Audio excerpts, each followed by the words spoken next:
Chapter 16 Everyone's a Liar. Chapter 16 Everyone's a Liar. In Redleaf Town's noisy plaza, flashes of white light appeared.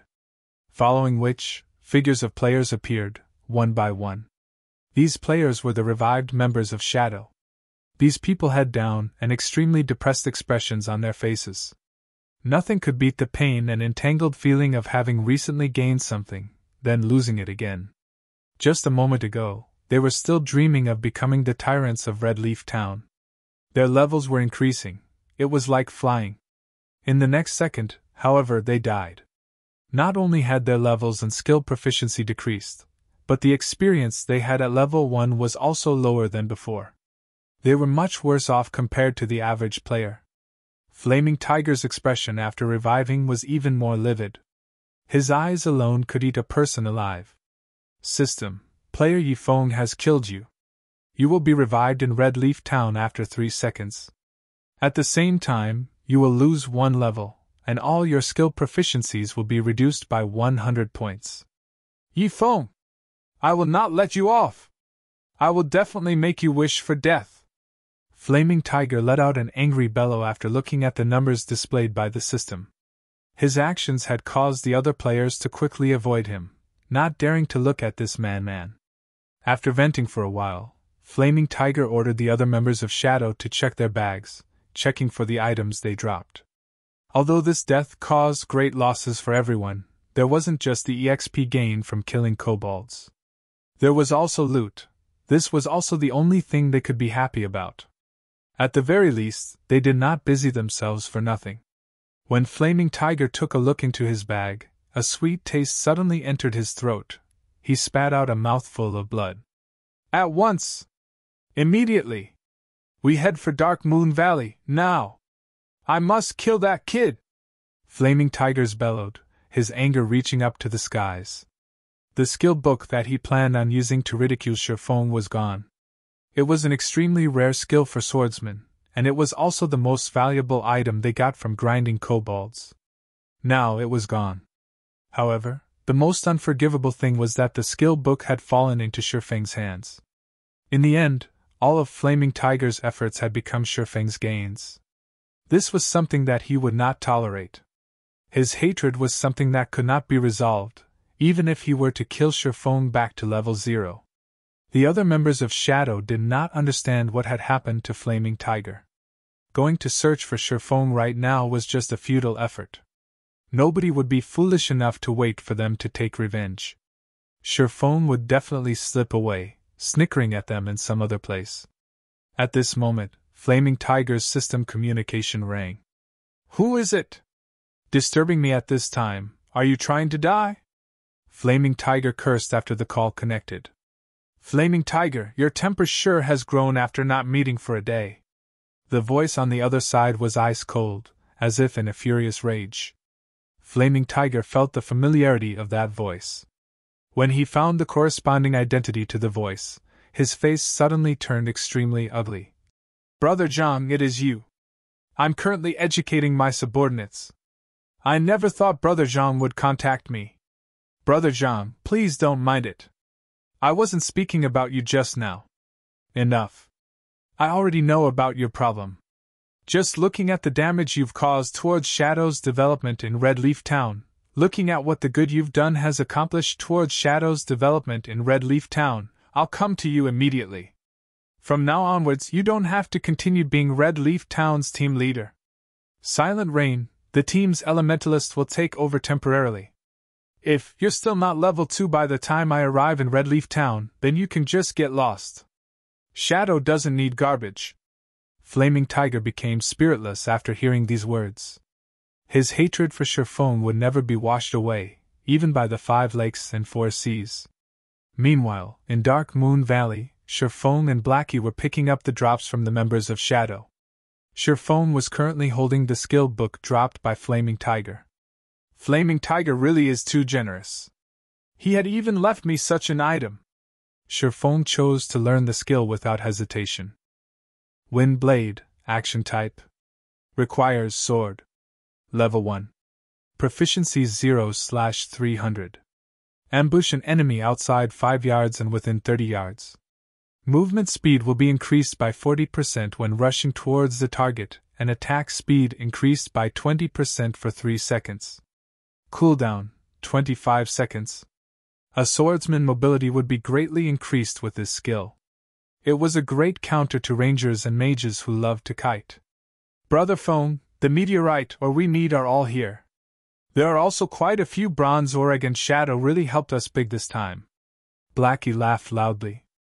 As he was collecting the ore from the ground, he noticed a piece of dark green Oregon. Picking it up, he asked, Brother Feng, what is this star crystal? When Feng heard about the star crystal, he ignored the meteorite ore below his feet, instantly turning around and running towards Blackie. Damn, it really is a star crystal! Blackie, your luck is really too good. You even picked up such a thing. Feng said excitedly as he carefully looked at the dark green ore after receiving it. Every monster in the world had a chance of dropping a star crystal. The chances were 1,000,000 to 1. Maybe it was trash to other people, but to Feng, it was a priceless treasure. It was also the thing he needed the most. Brother Feng, what is this star crystal for? Blackie curiously asked. Feng was usually calm and indifferent. Such an excited reaction from him displayed the preciousness of the star crystal. It's for eating, but not for players. Feng smiled slightly but did not continue explaining as he kept the star crystal. It's for eating? Blackie was slightly confused. Who would eat a rock? However, Feng must have his own reasons for not explaining, so Blackie did not continue asking about it. A moment later, all the drops were collected. They had received a total of 14 pieces of meteorite ore, and 32 pieces of bronze Oregon. Not only had they completed Feng's quest, they even had some leftovers. Subsequently, the two of them arrived at the smithy. Master Jack, I have collected the meteorite ore you asked for. Feng handed over all of the meteorite ore, not leaving even one behind. These were all quest items. A stack of them would only sell for 1 copper to an NPC. It was utterly worthless. Not bad, young man. However, if you wish to become an outstanding forger, you still need to have enough strength to obtain precious ore. There is a powerful kobold chieftain. Go kill it to prove your strength. Master Jack said eloquently as he stored away the meteorite Oregon. System: Hidden Quest Road of Forging. Kill the kobold chieftain inside Crimson Star Mine. Time limit of 1 hour. When Feng saw that there was still a second stage to the quest, Feng wished he could curse hammer trading. He had caused Feng big trouble this time. As expected, everybody would have kept something to themselves. Nobody could be trusted. Everyone's a liar. In Feng's previous life, hammer trading had not mentioned a second stage of the quest. Now a second stage, time-limited quest had appeared. It was even against a chieftain monster. That wasn't an elite monster you simply run across. A chieftain was even stronger than a special elite. It was the equivalent of a dungeon's boss. Feng was just level 3, and a leader monster was just too deadly to him.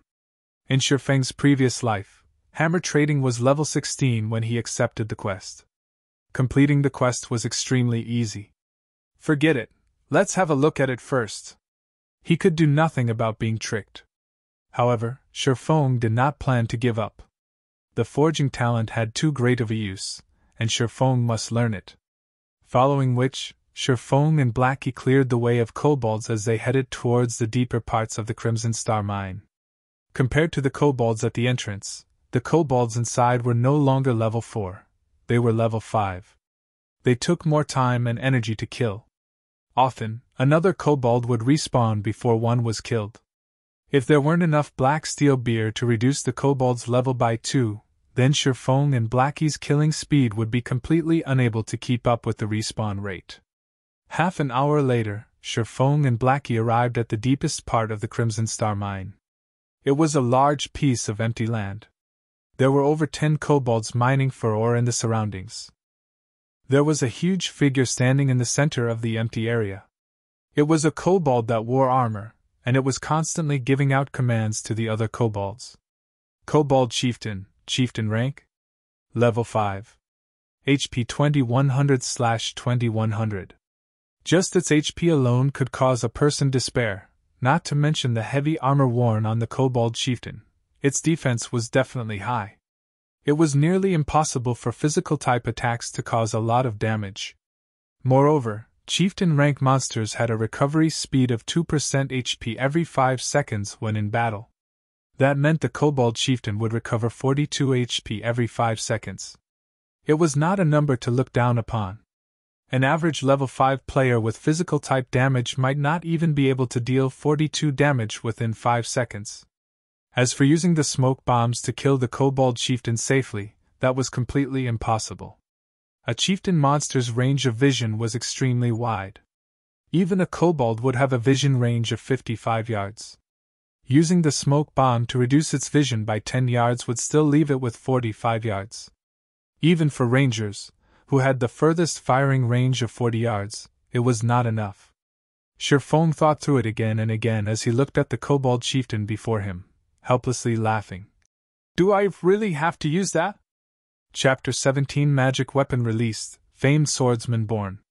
Chapter 17 Magic Weapon Released, Famed Swordsman Born. Brother Feng, can we really beat this kobold chieftain? Blackie had not an ounce of confidence in him when he looked at the kobold chieftain. Ignoring its horrifying amount of HP, the giant axe on its back was enough to terrify someone. If Blackie were hit with that axe, he would definitely turn into meat paste within an instant. I don't know. Feng shook his head. Plans can never keep up with change. There was not a single terrain within the mine that could be used. They could only fight the kobold chieftain head-on if they wanted to kill it. The kobold chieftain was the most powerful monster Feng had met up with to this point. If he had enough time, Feng would come here when he was level 5, with a full body of bronze equipment. He would have an 80% chance by then. However, there was little left of the time that Forging Master Jack gave him. If he wanted to finish the battle within the 20 minutes remaining, then he would need to send out a small party of level 5 elites to do so. However, there were only 2 of them. Their equipment was also poor. Trying to kill the kobold chieftain within 20 minutes was utterly impossible. However, there would be dire consequences if the quest was not finished. There was only one chance to do this hidden quest. If it failed, Feng would not be able to receive it ever again. Thus, Feng was even more unwilling to give up this quest. I can only try it. Feng unwillingly took out the magic weapon, Abyssal Blade. In his previous life, the number of magic weapons Feng had personally witnessed could be counted on his fingers. Anybody who had seen a magic weapon's power would be brought to submission by it. Whereas those who could properly wield a magic weapon was as rare as a phoenix's feather. Crimson War God was one such person. He had grown to fame within a guild war that had involved over 100,000 people. During that war, Crimson War God held a bloodied magic weapon, the Crimson Ghost Axe. He rushed into groups of thousands of warriors with the axe and slaughtered. There was no one who could block his giant axe. In the end, the enemy guild was forced to retreat in embarrassment. Crimson War God had created the scene of one man defending against 10,000. After that war, he built up the glorious War God Empire. There was also the Madman, Windchaser. He held the magic weapon, Evil Spirit's Roar. With only the bow in hand, Windchaser had single-handedly defended a city. Of the thousands of enemy players, not one of them could enter within 100 yards of the city. Using a single arrow, Windchaser had even sniped Outstandingly Extraordinary, the guild leader of Imposing Expert. Outstandingly Extraordinary had been standing further than 100 yards from the city at that time. As long as they were a magic weapon user, then they would be famous, top-tier experts in God's domain that were respected by all. System, do you wish to bind the Abyssal Blade? Feng sucked in a deep breath, choosing to bind. He did not care anymore about the backlash of the magic weapon. Since those people could control the magic weapons, then how could he, as a reincarnated person, lose to those newbies that had yet to grow up? The moment the binding was finished, Feng could clearly feel his entire body's strength being sapped away. His levels, as well, dropped one after the other, becoming level 0 within an instant. In another moment, however, a force of strength started flowing through his body. His body's current constitution was even stronger than when he was level 3. When he checked the Abyssal Blade attributes, Feng became even more shocked. Abyssal Blade, magic weapon, one-handed sword. Attack power 24. All attributes plus 10. Attack speed plus 3. Ignore monsters level by 5. Attacks have a 15% chance to cause 2x damage, 10% chance to induce Doom Curse, reducing all stats by 30%, lasting 20 seconds. If wielder belongs to any swordsman job, all skill levels plus 2. Increase free ability points received by 2 points for every increase in level. Equipment level 0. Can be leveled up. Devour 10 level 5 bronze equipment, and 1 level 5 mysterious iron equipment to level up to level 5. Can be evolved unknown. Additional skill 1, Phantom Kill. Instantly creates a doppelganger. You can control this doppelganger. Doppelganger will have 50% of original body's attributes and all skills. At the same time, doppelganger and the original body can be swapped. Duration of 30 seconds. Cooldown 5 minutes. Additional skill 2, Abyssal Bind. Binds enemies and prevents movement, reducing defense by 100%. Duration of 3 seconds. Cooldown 1 minute. Additional skill 3, 9 Dragon Slash. Instantly create 9 phantoms of the Abyssal Blade for the wielder to use. Each phantom sword is capable of dealing up to 30% damage. Duration of 20 seconds. Cooldown 5 minutes. The Abyssal Blade was personally created by Mastersmith Alice's, using the Black Dragon King's fangs as material. It is one of 36 famed swords, and it is ranked 31st. However, this sword has been cursed by the Black Dragon King. Aside from being able to provide the wielder with immense strength, there would be a backlash after a certain period of time. If the wielder is unable to suppress the backlash, the wielder will receive the curse of the Black Dragon King, permanently reducing all attributes by 50%. Unable to be dropped. Unable to be traded. Seeing such attributes, and these many additional skills, the Abyssal Blade was no different than a god's weapon. However, there were still 35 of these famed swords, and the Abyssal Blade was just one of the lower-ranked ones. It was hard to imagine what kind of sword the first-ranked was. Brother Feng, please don't scare me. How did you become level 0? Glancing at Feng from the side, Blackie became shocked. It had already been troublesome just facing the Kobold Chieftain. Now that Feng had fallen back to level 0, how could they fight it? Relax. Use the smoke bombs to clear off the small mobs first. Leave the Kobold Chieftain to me. Feng called up the attribute panel, placing all 6 free attribute points into agility. His agility had reached 20 points exactly, activating fast and nimble. Feng was very eager to test his sword on the Kobold Chieftain. Character, Feng Human. Affiliated Kingdom, Star Moon. Title, Might of 8,000. Job Swordsman. Level 0. HP, 460/460. Attack Power, 72. Defense 4, Attack Speed 10. Movement Speed 8, Attributes, Strength 24, Agility 20, Endurance 22, Intelligence 13, Vitality 13. System, Strength has reached 20 points. Activating Hidden Basic Skill, Smashing Fists. Able to destroy trash weapons with bare hands. System, Endurance has reached 20 points. Activating Hidden Basic Skill, Robust Physique. Along with the activation of the hidden basic skills for strength and endurance, Feng could now utilize the full potential of his current body. He was no longer a 3-second hero. Although he was level 0, his current attack power and attributes were far above that of when he was level 3. His HP was even more awesome. It wasn't any worse than a level 5 shield warrior's HP. Not to mention Feng still had a bunch of high-level skills. He could definitely fight it out with the Kobold Chieftain. While Feng was getting used to his body, Blackie had cleared all of the kobolds in the surrounding areas, leaving behind only the Kobold Chieftain. Wait for me to pull aggro, Then you can start madly attacking, Feng instructed.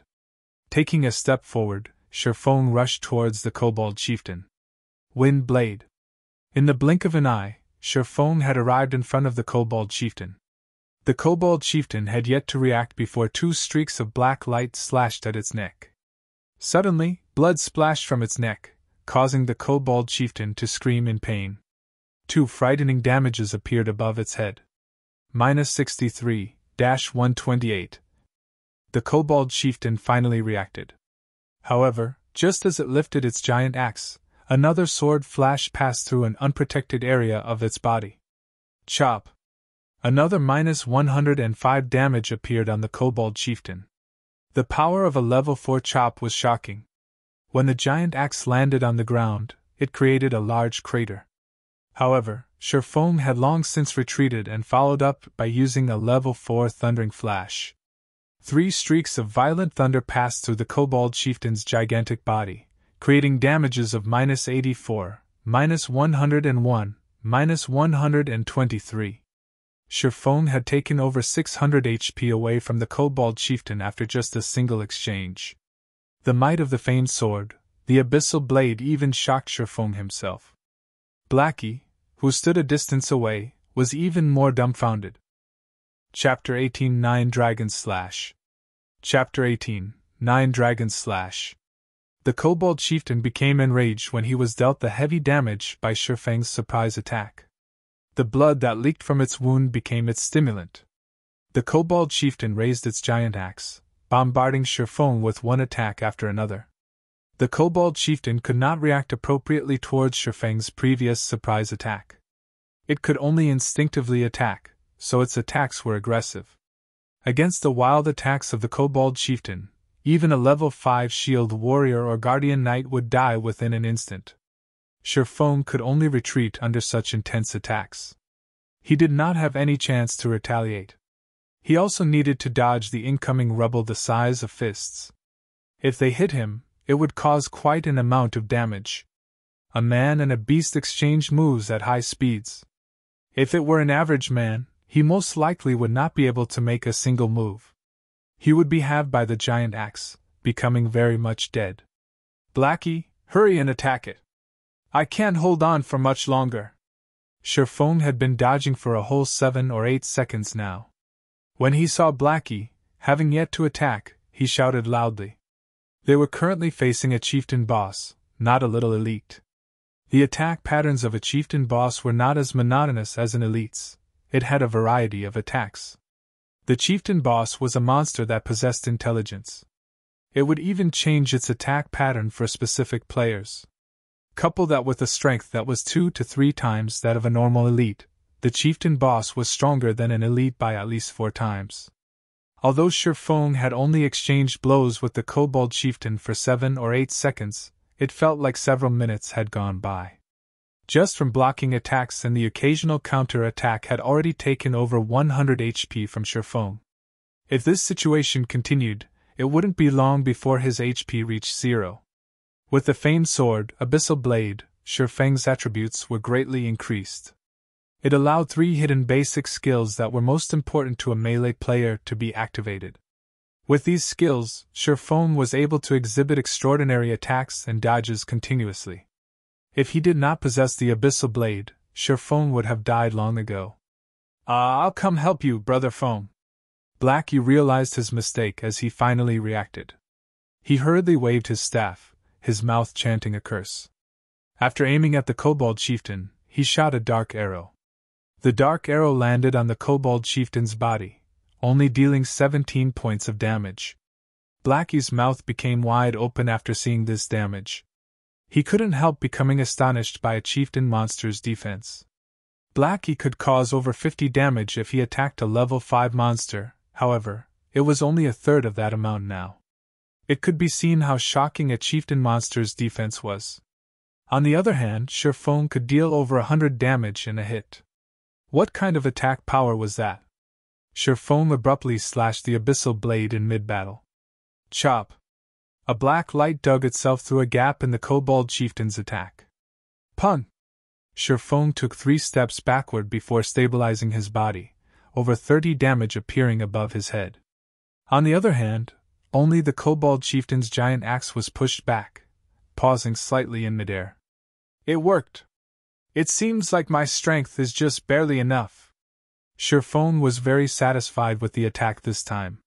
During battles within God's domain, not only could players defend and dodge, but they could also interrupt a monster's attack.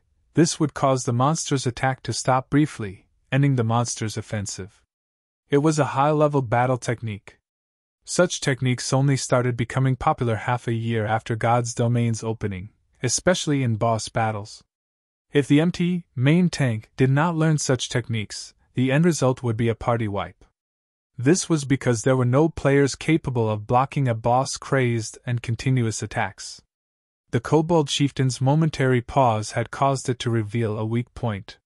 Feng rushed in without hesitation.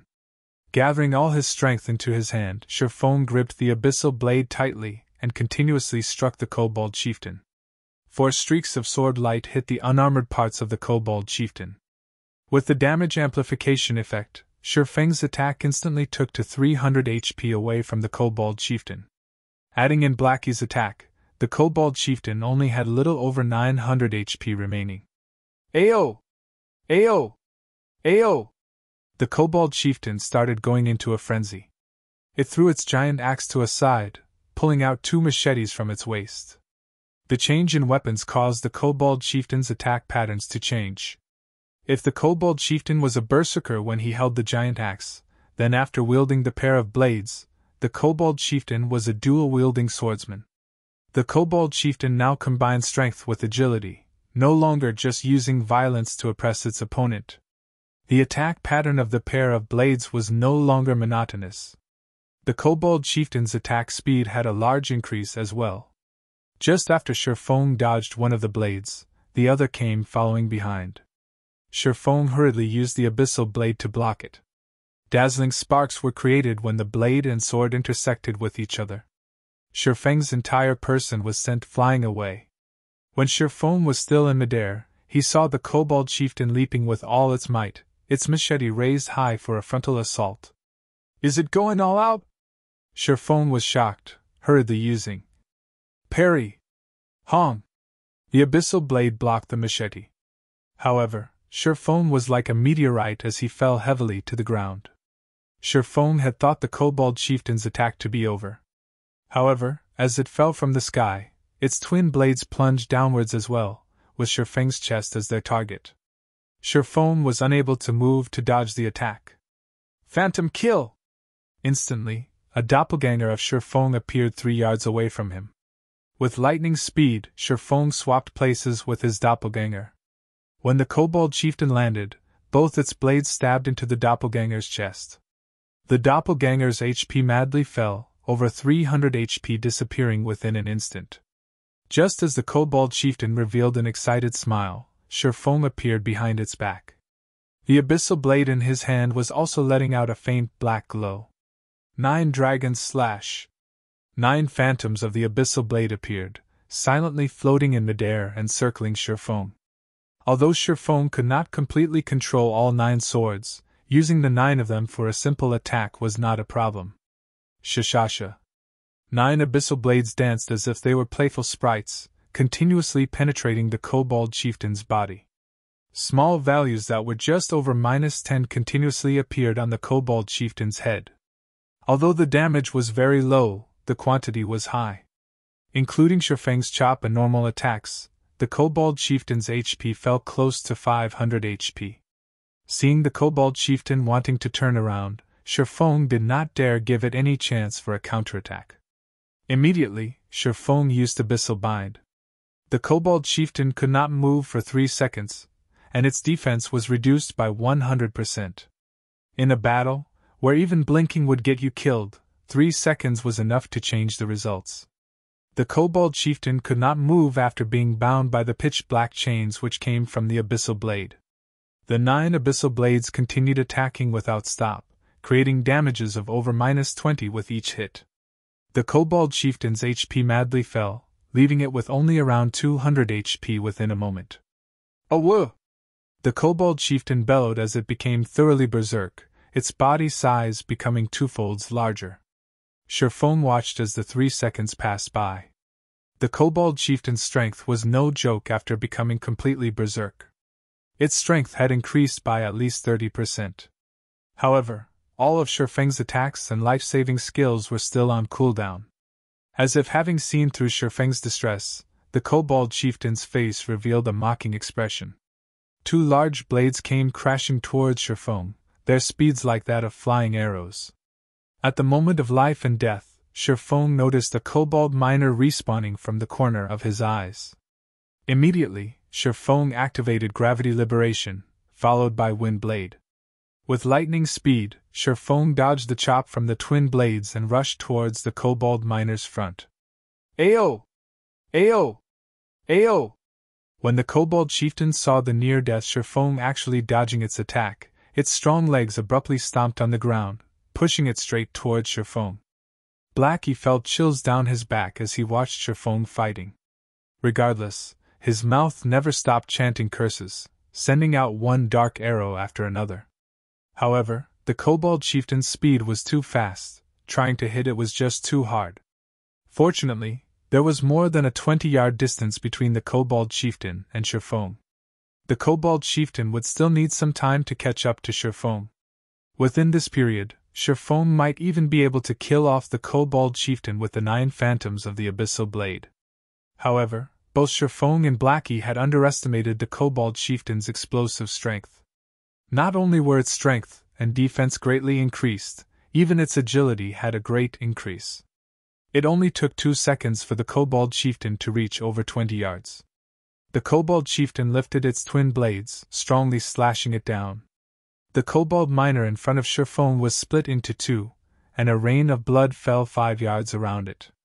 This slash had closely brushed past Feng's cheek, nearly taking his life away. Seeing the Kobold Chieftain preparing to slash down its other blade, Feng strongly raised the Abyssal Blade in his hand. 3 streaks of thunder penetrated the Kobold Chieftain's body, taking away its last remaining 130 HP. Seeing the Kobold Chieftain finally fall, Feng let loose a breath of relief. The Chieftain monster is truly too strong. Even if Feng came here at level 5 fully equipped with bronze equipment, he would still be a goner. He could only kill it due to luck. Compared to a level 2 Thundering Flash, the level 4 Thundering Flash only had a cooldown of 24 seconds. The cooldown had finished just in time, allowing Feng to escape death. System: Level 5 Kobold Chieftain killed. Level difference of 5. EXP obtained increased by 500%. Obtained 2350 EXP.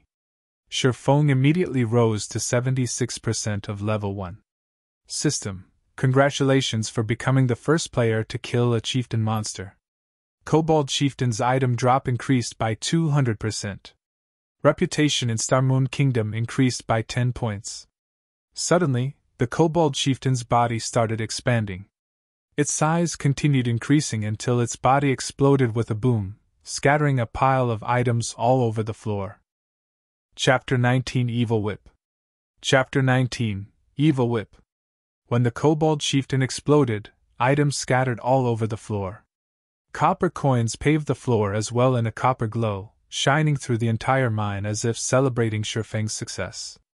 At the moment, Blackie sat paralyzed on the ground, cold sweat pervading his entire body.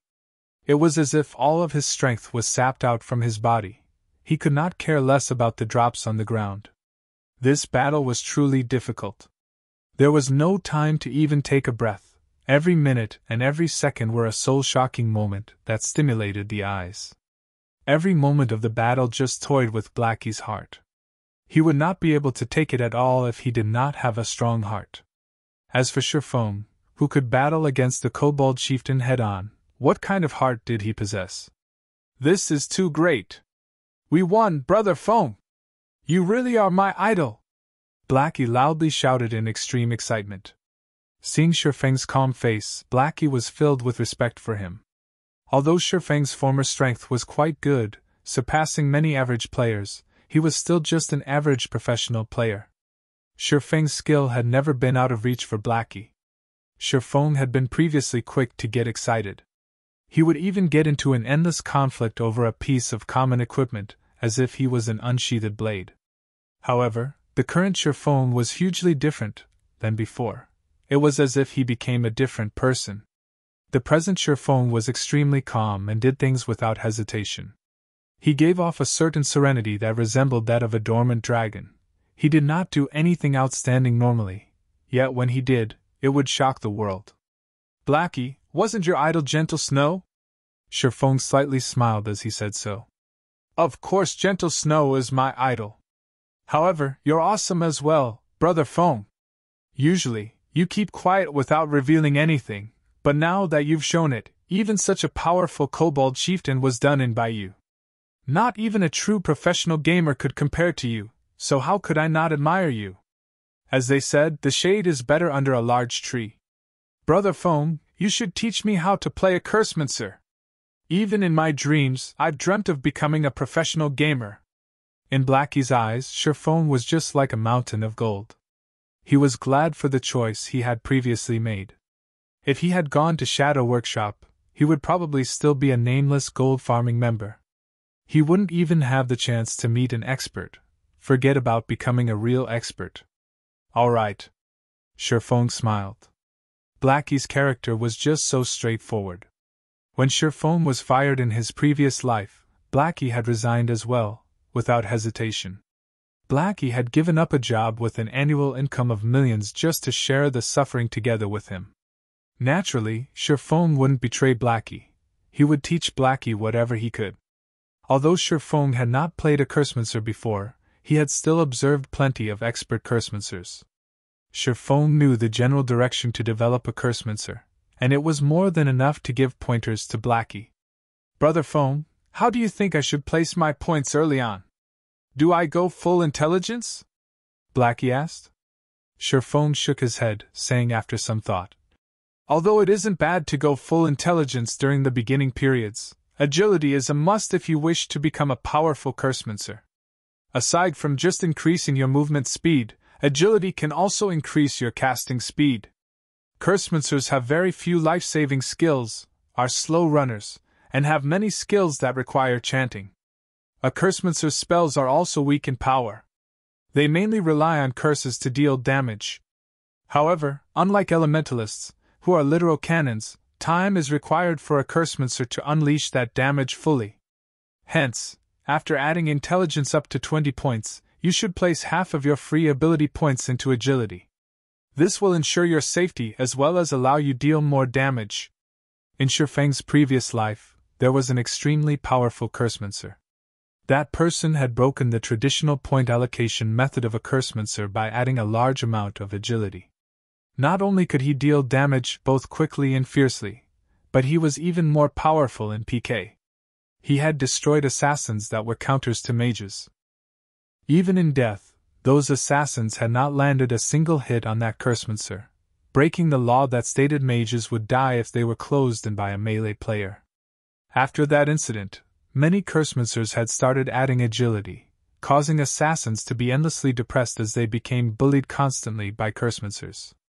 Blackie nodded his head. He felt that Feng's words made sense, saying with a smile, "All right then. After my intelligence reaches 20 points, I'll go full agility." After finished discussing how to add points for a Cursemancer, Feng and Blackie started picking up the drops. The Kobold Chieftain deserved to be a chieftain-ranked monster. Adding on that it was the first kill, its drops were extremely bountiful. It had dropped a total of 8 pieces of bronze equipment, 1 gray giant axe, 2 plate armor, 2 leather armor, 3 cloth armor. Aside from those, there were also 273 coppers and 3 skill books. There was Mock for shield warriors, Silent Steps for assassins, and Evil Whip for Cursemancers. "Blackie, your luck really is too good. This Evil Whip skill book is rare with an extremely low drop rate. It is also one of the few control and damage skills that a Cursemancer has. As long as the skills level is high, it will become a godly skill for grinding monsters." Feng tossed the Evil Whip skill book to Blackie without hesitation. He also gave 2 of the level 2 cloth armor to Blackie. "Evil Whip. Cast time 3 seconds. Use 5 thorns to bind a target in a fixed area. As long as the target exits the area and breaks the thorns, every thorn will cause a base damage of 20 points, with an additional 30% spell damage. Cooldown, 20 seconds. Blackie became ecstatic when he saw the skill, learning it quickly. With this skill, his battle standards would be increased by a big leap. After he switched to the 2 pieces of equipment, it was as if he turned from an air gun into an artillery cannon. Blackie's intelligence increased to 20 points, increasing his spell damage to 48, and also activating the hidden basic skill for intelligence, Rapid Cast. Rapid Cast allows the player to skip the chance of spells that are below 1.5 seconds, requiring only action to cast it. Also, allows the caster to better focus on attacking their target. As for the 2 pieces of plate armor, they were the recruit's heavy armor and black steel arm guard. However, amongst these pieces of bronze equipment, Feng only fancied the black steel arm guard's attributes. Black steel arm guard, bronze rank plate armor. Level 3. Equipment requirements: Strength 9. Defense plus 14. Strength plus 2, Endurance plus 2, Agility plus 1. Durability 20/20. The recruit's heavy armor was just mediocre. The level 5 recruit's heavy armor could not compare to the sky armor at all. However, plate armors were still precious, so it could be sold for a good price. The 2 pieces of level 3 bronze leather armor could be sold as well. Amongst these pieces of equipment, the most valuable one was the Grey Giant Axe. It was definitely the darling of berserkers. Grey Giant Axe, bronze rank. Level 5. Equipment requirements: Strength 15. Attack power plus 21. Strength plus 5, Endurance plus 2. Durability 30/30. It was the absolute weapon for violence. If a berserker got a hold of this weapon, their damage would become extremely violent and horrifying. If I could create a hype over this Grey Giant Axe, it would definitely be worth a lot of money. Feng slightly smiled. He had a plan in his heart to make a load of money using the Grey Giant Axe. Afterward, Feng and Blackie returned to the smithy. Master Jack, I've killed the Kobold Chieftain. This is its skull. Feng said respectfully as he took out a kobold skull. Master Jack, who was currently hammering away on steel, glanced at the kobold skull. After he confirmed that Feng had done it, he satisfyingly said, "Not bad, young man. It seems you do have the right to inherit my forging skills." System: Hidden Quest Road of Forging completed. Player has learned forging. Player has become a basic forging apprentice. Player has obtained the forging talent, Forging Genius. Rewarding 10 pieces of 100 refinement steel. Forging Genius. After a successful forging, there is a fixed chance to increase 2 proficiency points. 2 proficiency points were not to be looked down on. It should be known that a basic forging apprentice making a piece of common equipment only had a 20% success rate. After successfully making the equipment, there was a 40% chance to obtain 1 proficiency point. Now, however, Feng had a chance to obtain 2 proficiency points as long as his forging was successful, increasing his efficiency for promotion to the next rank by several folds. Becoming an intermediate forging apprentice required 1,000 proficiency points. An average player required more than 10 days, at the very least, to become one. Their supply of materials must also be continuous, as the horrifying rate of failure would waste large amounts of materials. With the forging talent, Feng could now save a lot of materials, saving him quite the amount of money. On the other hand, 100 refinement steel was a good support material for making bronze equipment. It could increase the success rate of making a bronze equipment by 10%. With the forging talent and book of forging, Feng couldn't help but wish to start forging equipment immediately. However, he needed materials if he wanted to forge equipment, and in a large amount as well. If he were to collect the materials himself, it would waste too much time. He could only purchase them in bulk. However, that required a lot of money. Not only that, making common equipment would not earn him any money, but instead cause him to lose it. Only bronze equipment could be sold for a good price, but that required forging designs that Feng did not have. Deathly Forest is a must-go. Feng thought about the bronze equipment forging design that could be obtained from within the Deathly Forest. The equipment that could be forged using the forging design was both cheap to make and had very good attributes. In his previous life, there were quite a few forgers who became rich because of that design. Just as Feng turned around to leave. "Young man, you truly make me look differently at you. Even after so many years of forging weapons, it is still my first time seeing a magic weapon," Master Jack called out to Feng. He had sent his gaze towards the pitch-black sword hanging around Feng's waist. Even if the black sword was rusty and looked like a fire poker, it could not escape the eyes of a master forger. Chapter 20 Curse of the Abyssal Blade. Chapter 20 Curse of the Abyssal Blade. Feng was surprised when Master Jack stopped him. "Young man, are you willing to let me have a look at this sword?" Master Jack looked at Feng with eyes filled with a burning desire. His tone was no longer indifferent, but instead a little whispered. "This?" Feng was at a loss at Master Jack's sudden initiative request. However, it seemed logical after Feng gave it some thought. The preciousness of a magic weapon, not to mention a famed sword forged by a master smith, went without saying. A famed sword was the lifelong pursuit of every master forger. They would definitely want to experience it after seeing one. Seeing Feng hesitating, Master Jack quickly said, "You can be at ease. I only wish to see it, and I won't let it be for nothing. If you have any requests, do mention them."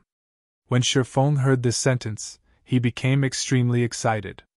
This was a master forger. Just by simply forging, he could create a piece of equipment of mysterious iron rank, secret silver rank even.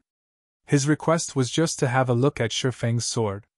Feng agreed without hesitation. He passed the Abyssal Blade over to Master Jack.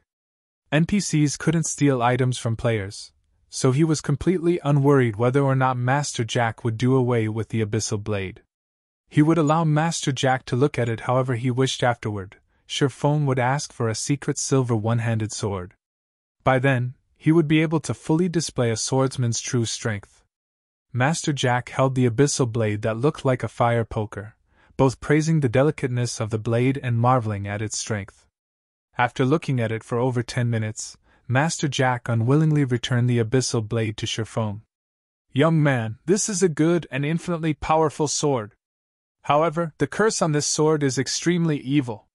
The more you unleash the power of this sword, the stronger the curse will get. At the very end, its wielder will become trapped in the endless abyss. It will be too difficult if you wish to control this sword with your strength, and the curse will easily devour you," Master Jack earnestly cautioned. Feng knew about this point. Otherwise, he wouldn't have hesitated for such a long time before binding the Abyssal Blade. "Master Jack, do you perhaps have any methods to weaken the curse?" Feng asked. Although he knew some weakening methods, he did not have the ability to carry them out right now. "Young man, you should know that the master smith Ulysses forged this sword. There is only one of it in God's domain, and only one of the other 35 famed swords could match up to it. Many unimaginably terrifying existences were killed in order for these famed swords to possess unparalleled power. After death, these existences were sealed into each sword by master smiths. It was impossible to suppress these swords without extremely great power." Master Jack's tone was filled with unparalleled reverence, but he immediately smiled and said, "However, it isn't that there is no way to weaken the curse. May I ask what kind of method is there?" Feng quickly asked. "If you wish to suppress a great power, you would need an equally great power to do so. The power sealed within the sword is a curse. If you wish to weaken it, you will need to have sufficiently great luck," Master Jack lamented. "In the continent of God's domain, some stones have gathered the luck of God's domain. These stones are named lucky stones. As long as you have a lucky stone, then you could counterbalance the curse. Although this piece of stone could be found throughout the whole continent, there are only a very few people who could obtain it. Even I have not seen it before. Trying to find one is truly too difficult. If you can find a piece of this stone, then I can help you weaken the curse on your sword." Seeing Feng's slack expression, Master Jack shook his head in consolation, saying, "Young man, you have to know that the lucky stone is extremely rare. You shouldn't feel discouraged. It is normal not being able to find one. Only those who are blessed by God can obtain a lucky stone, and they are people that we cannot compare to. Master Jack, is it this piece of stone?" Feng slightly smiled as he took out the dark green-colored star crystal. "Right, this is a lucky stone." Master Jack nodded his head after seeing the dark green-colored star crystal. However, he became stunned a moment later. He was looking at Feng as if he were looking at a monster. Feng shrugged his shoulders, indicating that it was nothing. Feng had been sluggish before because he found out that Master Jack was able to use the lucky stone to suppress the Abyssal Blade. It should be known that there was quite a few Master Forgers in the Star Moon Kingdom. However, the number of Master Forgers capable of using a lucky stone to suppress the curse of a magic weapon could be counted on a single hand. Feng had never thought that the Master Jack in front of him would be one of them. "Master Jack, can you weaken the curse now?" Feng asked with anticipation. After a few moments, Master Jack finally recovered to his previous calmness. Pretending to be indifferent, he said, "Okay, no problem. I can finish it within half an hour." To the side, Blackie held onto his stomach as he tried his best not to laugh. However, Master Jack's stupefied expression was truly too much for Blackie. He had to run off into the forest before laughing loudly. Half an hour later, Feng received the Abyssal Blade. He discovered some changes to the Abyssal Blade's introduction. The Abyssal Blade was personally created by Master Smith Alices, using the Black Dragon King's fangs as material. It is one of 36 famed swords, and it is ranked 31st. However, this sword has been cursed by the Black Dragon King. Aside from being able to provide the wielder with immense strength, there will be a backlash every so often. However, after being remodeled by Jack using a star crystal, the strength of the backlash has been greatly reduced. If the wielder is unable to suppress the backlash, then the wielder will receive the curse of the Black Dragon King, permanently reducing all attributes by 50%. Feng's heart relaxed by a lot after seeing the description in this paragraph of words. At the very least, the backlash won't be too powerful in a short period of time. Feng stored away the Abyssal Blade. Suddenly, he noticed a lot of messages that had been sent by Lonely Snow. All of the messages asked why Feng had yet to arrive, and how much longer would he need to reach the Deathly Forest. "Blackie, let's go dive into a dungeon." Feng sent a reply message stating that he would come immediately. Because of the issue with the Abyssal Blade, Feng had completely forgotten about the appointed time. He let Lonely Snow wait more than half an hour. However, Feng would make the appropriate compensations within the Deathly Forest. "Okay. I was just worrying that I won't have a chance to try out my new spells," Blackie said excitedly. When Feng and Blackie arrived at the dungeon area of the Deathly Forest, the entire Deathly Forest was filled with people.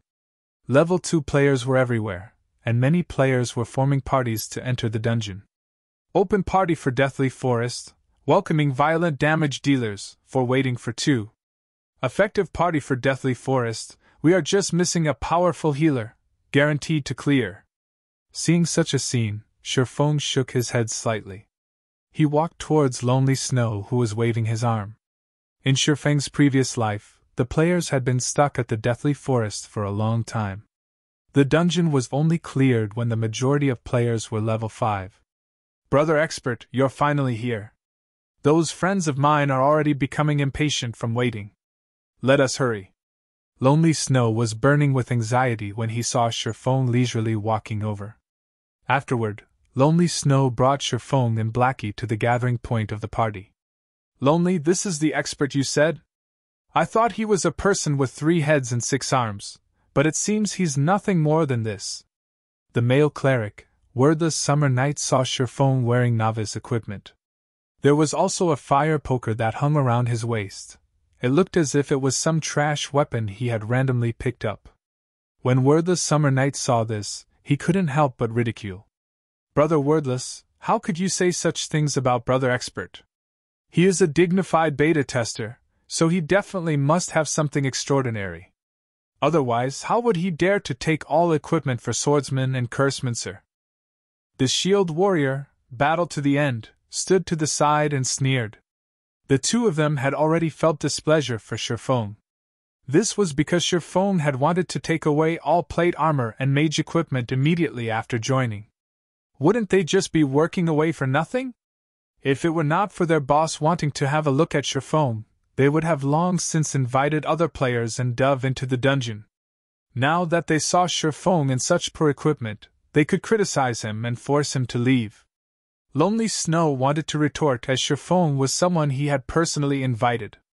However, Feng's equipment did not give Lonely Snow any chance to do so. He could only stare in silence. Alright, let's party up. A lot of people have already entered the Deathly Forest. If we don't dive in, we won't have a chance at competing for the first kill. As the party's leader, the handsome male ranger, waving slowly but surely interrupted as he said. Blackie wanted to argue back, but Feng stopped him. Feng thought nothing of the two people's ridicule. No matter what he said, he and Blackie had left them waiting for more than half an hour, so couldn't he just let them speak a few more sentences? Just as they finished partying up, the shield warrior furiously said, Crap, this noob is just level 1. He's just here to swindle equipment. Boss, Deathly Forest is a level 2 dungeon. If we let a level 1 noob enter the dungeon, aren't we just waiting to get wiped? Wordless Summer Knight looked towards the ranger, waving slowly, showing his displeasure. Lonely Snow was equally shocked when he saw Feng's level. It should be known that many players had already risen to level 2. How was it possible for a beta tester not to reach level 2? Boss waving slowly looked towards Feng. Before this, he still had some hope for Feng, but now it was all gone. He suddenly said in a cold tone, Did you die once before this? Nope. Feng shook his head, honestly saying. However, entering Deathly Forest at level 1 is enough. Then you can go now. We don't need such an expert like you here. We hope you can understand. Waving slowly coldly said, his brows slightly wrinkled. Boss, this must be a misunderstanding. How about we try it out first? Lonely Snow explained. Try it out? Wordless Summer coldly laughed. Then who will be responsible when we die? You should know that we still lose experience if we die in a dungeon. Although it is low, that is still 10%. Can this noob repay such a loss? Wordless, don't make it hard for Lonely. Waving slowly repeatedly said, Lonely, I know you are trying to cover for this swordsman, but I have to take responsibility for our party. I will only find veterans to enter the dungeon. I will not waste time partying up with a novice. You have two choices now. One is to follow us into the dungeon, 2 is to leave the party together with them. I will leave the party. Feng did not want to embarrass Lonely Snow. He immediately left the party, turning to leave. Blackie, we'll party up with other people and enter the dungeon. All right. Blackie smiled with a hee-hee, leaving the party without a second thought. Humph, humph. The expert's identity has been seen through. At least he has some self-awareness to leave after knowing he can't swindle equipment anymore. The shield warrior grinned and jeered. Lonely, you really are gullible. Such a noob would trick only you. You need to learn properly from Boss waving slowly in the future. Lonely Snow's face turned livid after hearing this. However, he did not feel that he was mistaken. Feng was definitely an expert. Boss waving slowly. Sorry for this. Lonely Snow chose to leave the party. He was prepared to join Feng in order to determine whether or not his judgment was correct. You. Waving slowly was immediately stunned. He never thought Lonely Snow would be so decisive. It was simply a foolish decision. He would have long since chased Lonely Snow away if it wasn't because he had good techniques. Wordless Summer Knight looked towards Lonely Snow, saying with a cold smile, Lonely, you better not regret the choice you made. You'll regret when we clear the Deathly Forest and obtain great equipment. You'll regret it for 10 years, 20 years that you didn't follow Boss waving slowly. Chapter 21 Crouching Tiger, Hidden Dragon. Chapter 21 Crouching Tiger, Hidden Dragon. Being said in such a way by wordless Summer, Lonely Snow did not give any rebuttals. He only lowered his head and left, chasing after Feng. Waving slowly squinted his eyes. When he thought about Feng equipped in a body of trash equipment, he could not understand what methods Feng had used to cause Lonely Snow to follow him. Lonely Snow had even given up on the clearing Deathly Forest. Boss, let's ignore that foolish Lonely Snow. At worst, we'll start looking for people again. There are plenty of level 2 players now. Battle to the end said in disdain, as he watched Lonely Snow. Waving slowly nodded his head. Lonely Snow's leaving did not cause any loss to their party. As for Feng creating a party to dive into the Deathly Forest, not to mention clearing the dungeon, nobody would go in with a level 1 player. In front of the Deathly Forest entrance, Feng and Blackie continuously shouted to recruit people.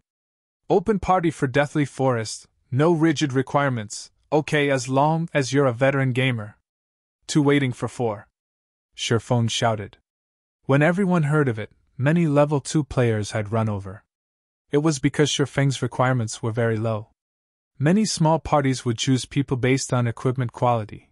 They needed a few pieces of common equipment to pass. However, who would have that many pieces of common equipment in the early periods of the game? Party me! Party me! I'm already a level 2 cleric. Party me! I'm a level 2 shield warrior. I also have a piece of level 1 common plate armor armguard. In just a moment, Feng had invited 4 people. These 4 people were quite happy originally. There were over 10 people currently present, but only they were chosen. However, after they saw the party leader, Feng's level, they left the party in rage one after another. Fuck, it's just a noob coming to die in the Deathly Forest at level 1. If you want to enter the dungeon, enter it by yourself. I won't accompany you. No wonder there are no requirements for the party. Want us to give you a ride? Not a chance. The 4 people were extremely enraged, and the voices they made were practically roars. Every player at the Deathly Forest could hear it. Hee, even a level 1 player dares boast about entering the Deathly Forest. He just wants to tag along for experience and equipment. Lucky for me I didn't go over. There are all sorts of birds in a large forest. Who would be foolish enough to enter the dungeon with a level 1 noob? Isn't that just looking to be abused?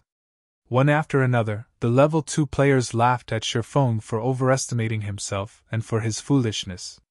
Get lost if you don't wish to party up. We're not begging you all to come. Blackie became enraged after listening to them.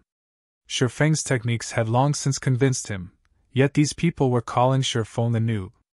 Can a noob kill a level 2 rare elite when he was level 2? Can a noob kill a level 5 chieftain when he was level 0? These people were just a group of snobs and idiots. Crap, my knowledge has been widened. A level 1 noob party can be awesome. I really want to see how you 2 gather a full party. The cleric that just left the party said with a cold smile. At this moment, Lonely Snow ran over. When he saw Feng, he hurriedly said, Brother Expert, give me an invite. I want to enter the Deathly Forest together with you guys. I have 2 pieces of common plate armor equipment on me, defense is 24. Alright. Feng immediately sent an invitation. Blackie never imagined that Lonely Snow would actually leave his original party and come to them. He suddenly had a good impression of Lonely Snow. Blackie clapped Lonely Snow's shoulders, heartily laughing. You have good eyes. Don't worry, following Brother Feng definitely won't be a mistake. Nonsense, nonsense. Lonely Snow was still slightly worried within his heart.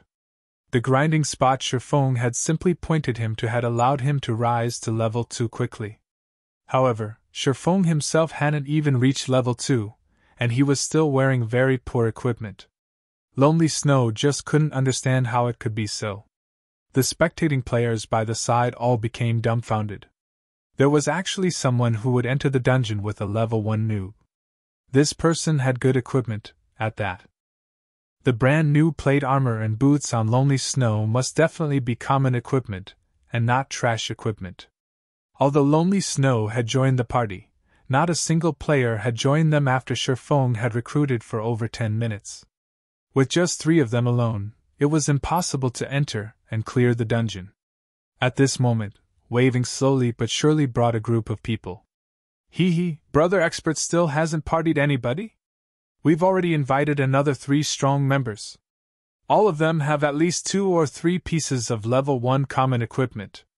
The cleric and the summer knight said to Feng in ridicule. Waving slowly only sent a glance towards Feng, then moved his sight towards Lonely Snow, saying, "You won't have a future if you follow him around. Before we enter the dungeon, you could still consider it over properly. I guarantee that you definitely won't suffer a loss." Afterward, Waving slowly shifted his gaze towards Blackie. Previously, all his attention had been on Feng, having ignored Blackie. Now that he took a closer look, Blackie's clothing looked brand new. Blackie was even holding a blackwood staff. His equipment should be quite good, and he was also level 2, so his techniques should be good as well. You're not bad as well. Why don't you join our party? You should know that we are an elite party. It's not something average players could compare to. If we're together, leveling, grinding, and dungeon diving will be easy. Waving slowly looked at Blackie with a smile. Get lost. Trying to poach me over just based on your little party? Blackie scolded as he pointed his blackwood staff at Waving slowly. At the same time, he had selected to display the halo effect of the bronze equipment, saying, "It's just 2 to 3 pieces of common equipment. I have 3 bronze equipment and 2 common equipment." Waving slowly and the others were shocked.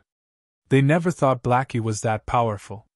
He actually possessed 3 pieces of bronze equipment. During this period of time, a person having 2 to 3 pieces of common equipment was considered an expert. As for having a piece of bronze equipment, that person would definitely be an expert. Every guild would fight over for that person. However, the Blackie before them actually had 3 pieces of bronze equipment. Waving slowly's party also became surprised. When they saw the halo effect of the bronze equipment, their eyes had nearly popped out of their sockets. No wonder Feng behaved that boldly. Feng had nothing to fear because he had grabbed an expert's favor. Meanwhile, Lonely Snow, who stood beside Blackie, was slack-jawed. He looked at Blackie in disbelief. Lonely Snow had originally thought of Feng as a rarely seen expert. He had never imagined that Blackie was the true great expert. "Fellow brother, if you party up with such a noob and enter the dungeon, it would also be a burden on you. Not to mention failing to clear the dungeon, you might even have to die once. How about you come with us? All pieces of mage equipment from the dungeon are free for you to choose from." Although Waving slowly was enraged for being given such a slap, if he could rope over Blackie, then the chances for clearing the dungeon would become a lot greater. "I agree with your views. Joining a group of noobs such as yourselves really will be a burden to me." Blackie chuckled. "You!" Waving slowly's face turned beet red, furiously saying, "Then let's see who clears the deathly forest first." Finishing his piece, Waving slowly spun around and left. He did not believe that a party with a noob in it could clear the deathly forest. "Humph, he's just a powerful damage dealer entering the dungeon. Does he really think he could clear it?" Wordless Summer jealously murmured. "Right. We are all veteran gamers. We are definitely stronger in dungeon diving than they are." The shield warrior curled his lips. After Waving slowly's party left, the number of people applying for Feng's party had also suddenly increased. Such an effect was mainly caused by the equipment that Blackie wore. At this period, bronze equipment was definitely the proof of an expert. Even if there was a noob as the party leader, an expert with 3 pieces of bronze equipment could be considered as strong as 2 people. The advantage of having such an expert was definitely greater than an average party. However, Feng was no longer inviting people at random this time. There was a definite requirement. Such an action had caused the 4 players who had left Feng's party previously to regret immensely. How could they have acted on impulse? Now Feng wouldn't give them a chance even if they wished to join. Just as Feng was fervently recruiting party members. At the southwest part of the Deathly Forest dungeon's entrance, a great disturbance suddenly appeared. Many players had run over, one after another, every one of them having excited expressions. It can't be. Meeting in such a place? Blackie's two eyes stared straight ahead. Feng was also shocked. They could even meet such an important figure in a small location like Red Leaf Town. It was just unimaginable. Could it be that Red Leaf Town was a place that had crouching tigers and hidden dragons? Only, Feng had never discovered it before? Chapter 22 Recruitment Storm. Chapter 22 Recruitment Storm. As more players started going there, Feng's area turned leisurely. Brother Feng, I'm not seeing things, right? Or am I dreaming right now? Blackie rubbed his eyes as he asked with uncertainty. Feng was speechless. With a bitter smile, he looked towards the three-man party that caused this disturbance.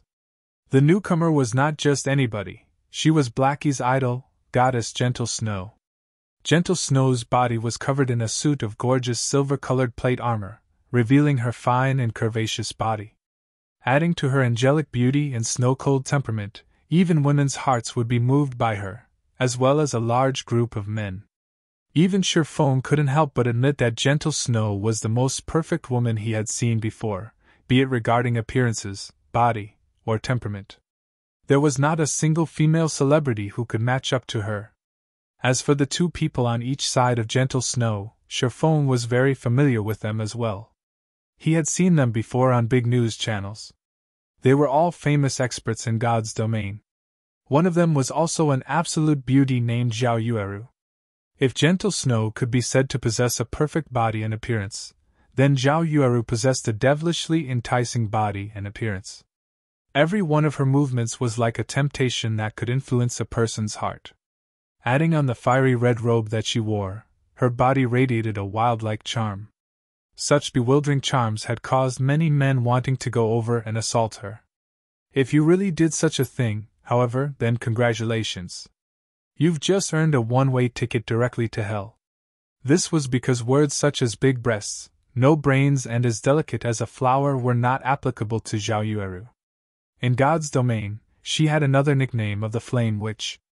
The reason why she held this title was that of the mountain of corpses she had piled up using these male players. There had once been a guild leader of a large guild that had tried assaulting Zhao Yueru. As a result, the guild that had over 100,000 players became no more. Zhao Yueru even hunted their guild leader. The incident only came to an end when that guild leader was killed back to level 0. From then on, the title of Flame Witch had been cast on Zhao Yueru. Compared to the Snow Goddess and Flame Witch, the priestess by their side could only be considered normal. She was not overly beautiful, her techniques were not bad, and she was also within the top 100 rankings of Star Moon Kingdom's priest leaderboard. Two absolute beauties plus a great beauty, such a combination had created brilliant scenery in the deathly forest. Hundreds of players surrounded them, trying to become acquainted with the three women. Unfortunately, the three beauties did not even look at them. Sister Yueru, these people are really scary. How about we return and level up? The timid Xiao Yu whispered. Hee Yue, don't be afraid. With Gentle Snow here, even if you give these hateful, vulgar men 10 times the courage, they wouldn't dare come over here. Zhao Yueru said with a smile, proudly sticking out her chest. Gentle Snow only nodded her head in reply. Regarding these salivating, vulgar men, she did not even place them in her eyes. Although the drops from elite monsters are not bad, the drop rate for skill books is higher at the Deathly Forest. If we don't grind for a few more skill books, we will level up very slowly in the future, Gentle Snow quietly said. Zhao Yueru nodded her head in agreement. Although the three of them had killed quite many elite monsters, the number of skill books that dropped was very little. Until now, the three of them had yet to learn even 3 skills. It was really affecting their strength utilization and grinding efficiency. Effective party for Deathly Forest, looking for a healer and MT, 3 waiting for 3. After taking a few looks, Feng continued shouting. Although Gentle Snow and Zhao Yueru were indeed attractive, Feng was no longer a child. He had seen plenty of beauties, especially after he became Shadow's captain. Many beauties would willingly throw themselves at Feng. As for Gentle Snow and Zhao Yueru, it was good enough to just look at them for pleasure. Such beauties were not something Feng could have thoughts about. His main goal right now was to get down to business. However, Feng's shouting did not yield any replies. Not a single player had even glanced at him. All of them were staring and salivating at Gentle Snow's group of 3. Even Blackie was no exception. His eyes had nearly popped out of their sockets from staring. Feng sighed, helplessly shaking his head, and continued shouting and recruiting people. Crap, what is this fool blabbering about? Do you really think anybody would commit suicide together with you in the dungeon? Quickly scram, you level 1 noob! Stop distracting me from looking at beauties! Quite a few players started to express their discontentment. 2 high-quality beauties had already shown up, yet instead of trying to get closer to them, Feng was actually making noise here. What would you do if those beauties were scared off? That person is interesting. He can actually attract the hostility of so many people. Did he do something immoral before? Xiao Yu revealed a crescent moon-like smile, giggling as she pointed at Feng. Zhao Yueru aimed her eyes over as well. She felt nothing special from Feng. He was even dressed in tattered clothing. Zhao Yueru felt that Feng was just trying to seek attention from the crowd. She suddenly said in disdain, "He is definitely doing so to grab our attention. Let's not bother with him and quickly party up 3 people to dive the dungeon." Regarding the number of men who had tried to attract their attention, there were just too many of them. Zhao Yueru had seen all kinds of methods these men had used before, and Feng's method was not a rare sight at all, but instead outdated. Gentle Snow did not voice out any opinions, only taking a look at Feng. She felt an odd feeling coming from Feng. This was the spirit of a hidden sword. Gentle Snow was especially concerned about the fire poker hanging around Feng's waist. "Gentle Snow, what happened to you?" Zhao Yueru curiously looked at Gentle Snow. She did not understand why Gentle Snow would keep staring at the extremely ordinary Feng. "It's nothing. Maybe it's just my imagination. We should hurry up and recruit some people to dive the dungeon." Gentle Snow shook her head, no longer looking at the fire poker at Feng's waist. Originally, Feng's party already had trouble recruiting for people. However, because of Zhao Yueru's single sentence, nobody else had paid attention to Feng's party, even if his party had an expert present. Feng expressed his helplessness when seeing the hundreds of players queuing up in front of Zhao Yueru. The 3 women's arrival had really bad timing. "Brother Feng, why don't we go over there as well?" Blackie shamelessly suggested. "Scram! What do you take me for?" Feng rolled his eyes at Blackie. This fellow was just too shameless, forgetting friendship after finding love. Instead, Lonely Snow was the better one. He was a truly honest man. In the beginning, Lonely Snow had only taken a few glances but stopped after giving out a few praises. He had even helped Feng in recruiting people by his side. Blackie did not dare to speak again after being scolded by Feng. He could only silently look on and envy at those players in the queue. Over 10 minutes later, Feng still had not recruited a single person. Similarly, Gentle Snow's party had also not recruited a single person. However, in Feng's case, it was because nobody had come to join his party. Whereas for Gentle Snow's party, it was because the players that wanted to join did not match up to their specifications. One party was in heaven, while the other was on earth. Feng had no more choices. He could not just continue dragging on in such a way. His time was precious. He could only make exceptions in recruiting.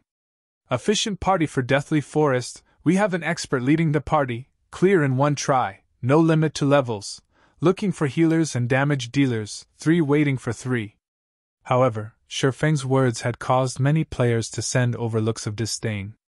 Even if you were trying to attract attention, you should have a lower line. Currently, there had already been tens of level 2 players who had died out of the dungeon. Every one of them had said the Deathly Forest was impossible to clear.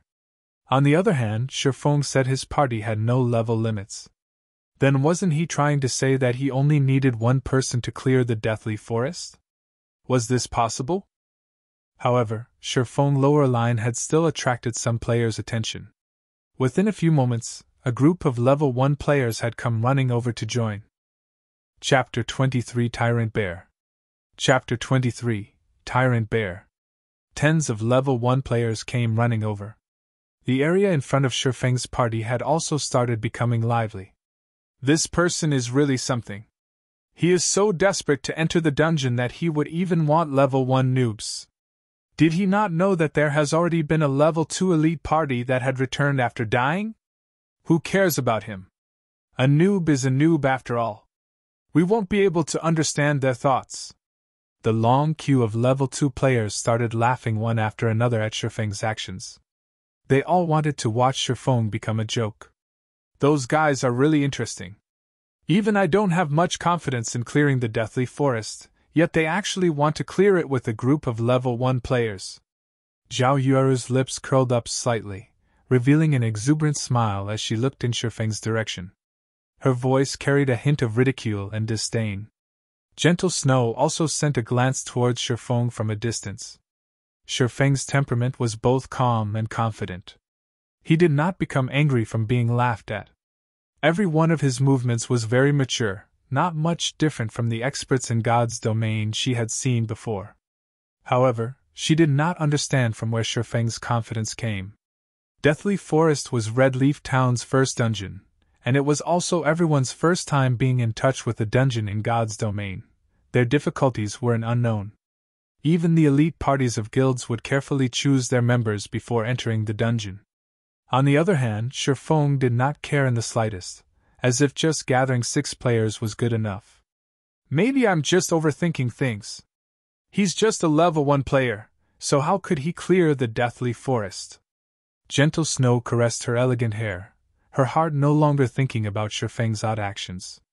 She looked at her hand, at the player information displayed on it. Level 2 Summoner, Magic Attack 28, HP 150, Defense 8, Movement Speed 4. Fail. Next. Afterward, another Cursemancer stepped forward. The person tensely sent his own attributes to the Snow Goddess, Gentle Snow. On the other side, Feng as well was looking at player data. Although he did not have a lower line, he did have a bottom line.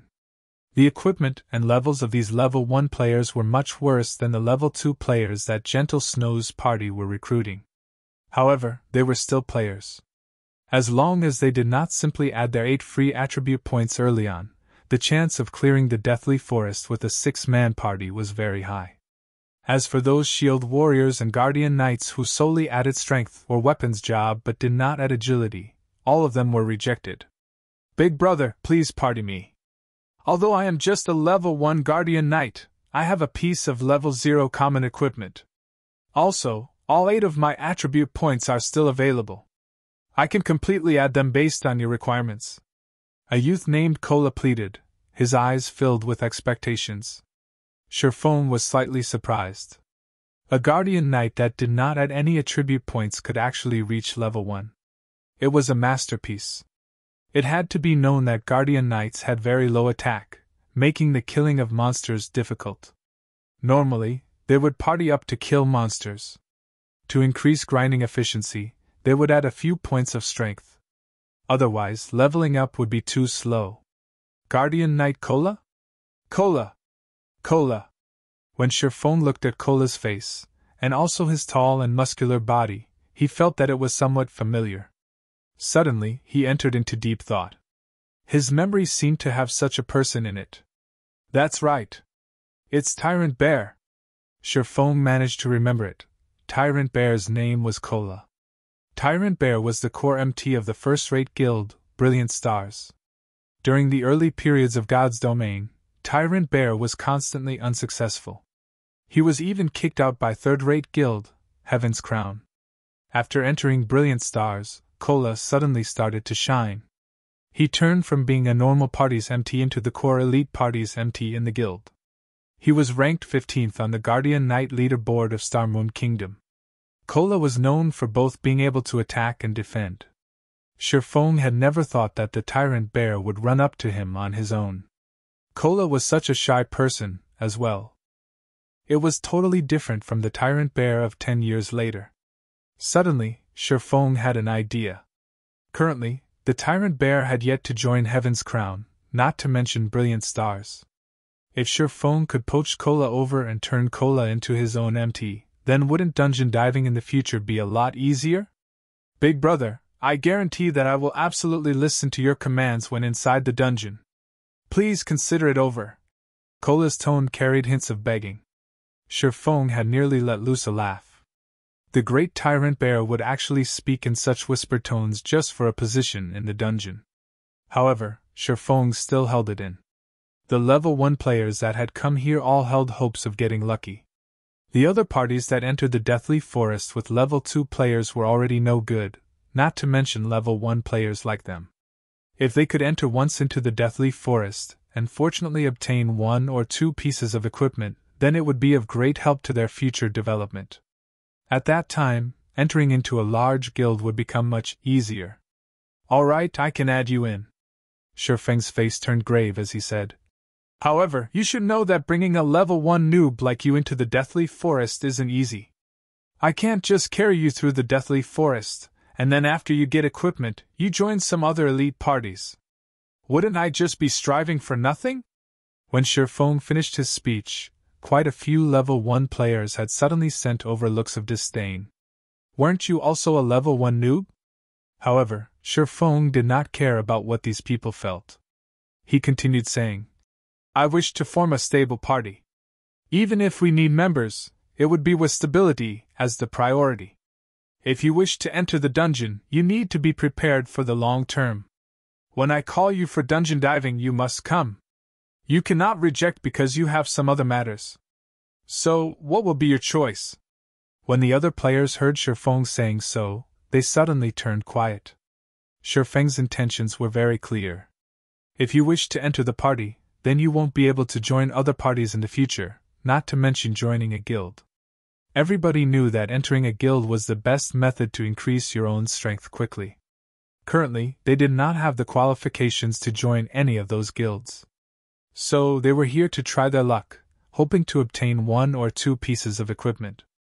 They might even be able to join those guilds afterward. So, how would they be able to give up their chances of entering a good guild just to enter a dungeon? Cola had also never imagined that Feng would give such a demand. However, it was still reasonable. You couldn't just expect other people to bring you up, then leave when you become strong. However, Feng lacked the persuasiveness when he said these words.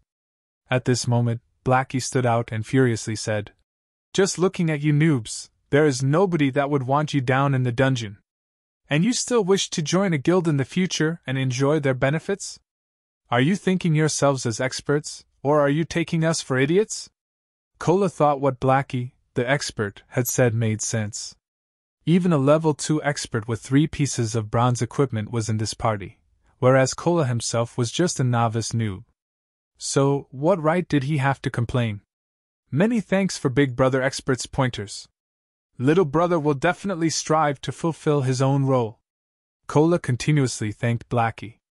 Blackie felt somewhat uneasy from being thanked and referred to as an expert by Cola. Blackie was just a complete imposter of an expert.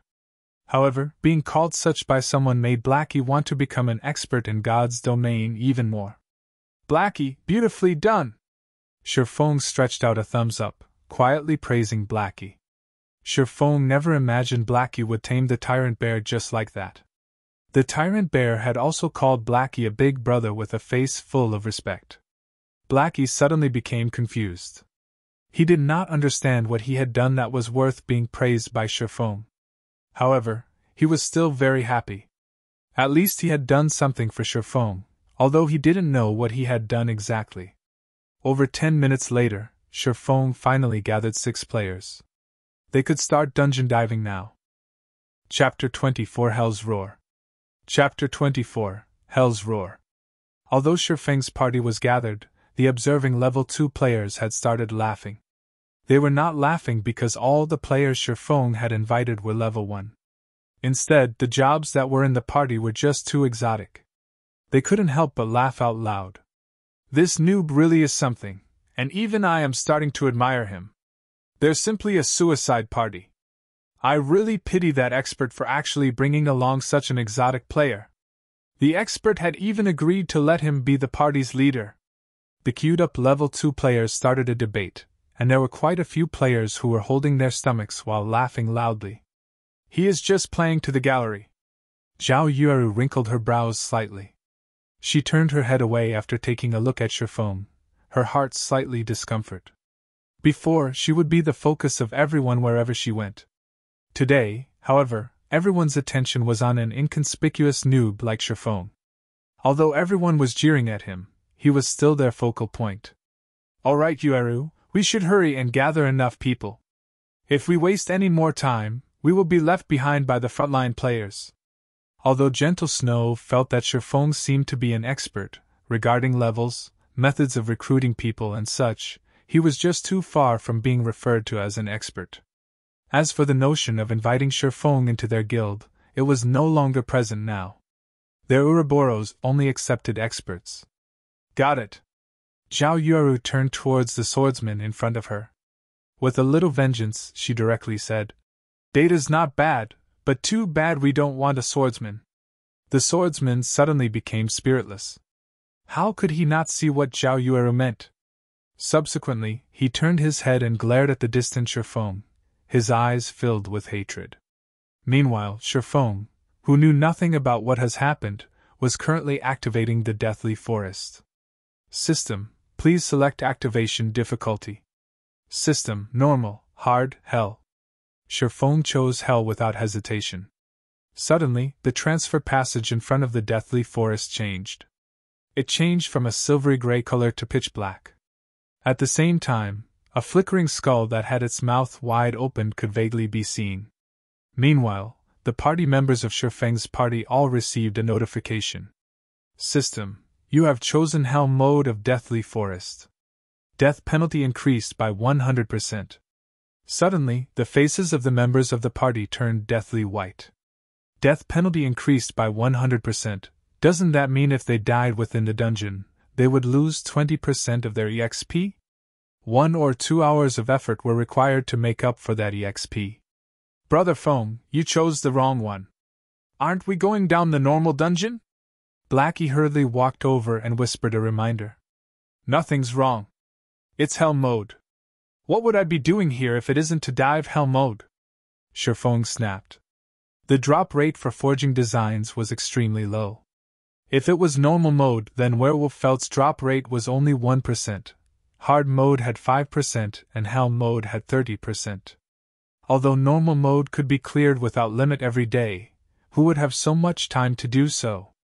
Meanwhile, hard mode could only be cleared 5 times a day, and the probability of the forging design to drop was also not great. As for Hell mode, it could only be cleared once a day, but it was also the one that had the most hopes of dropping it.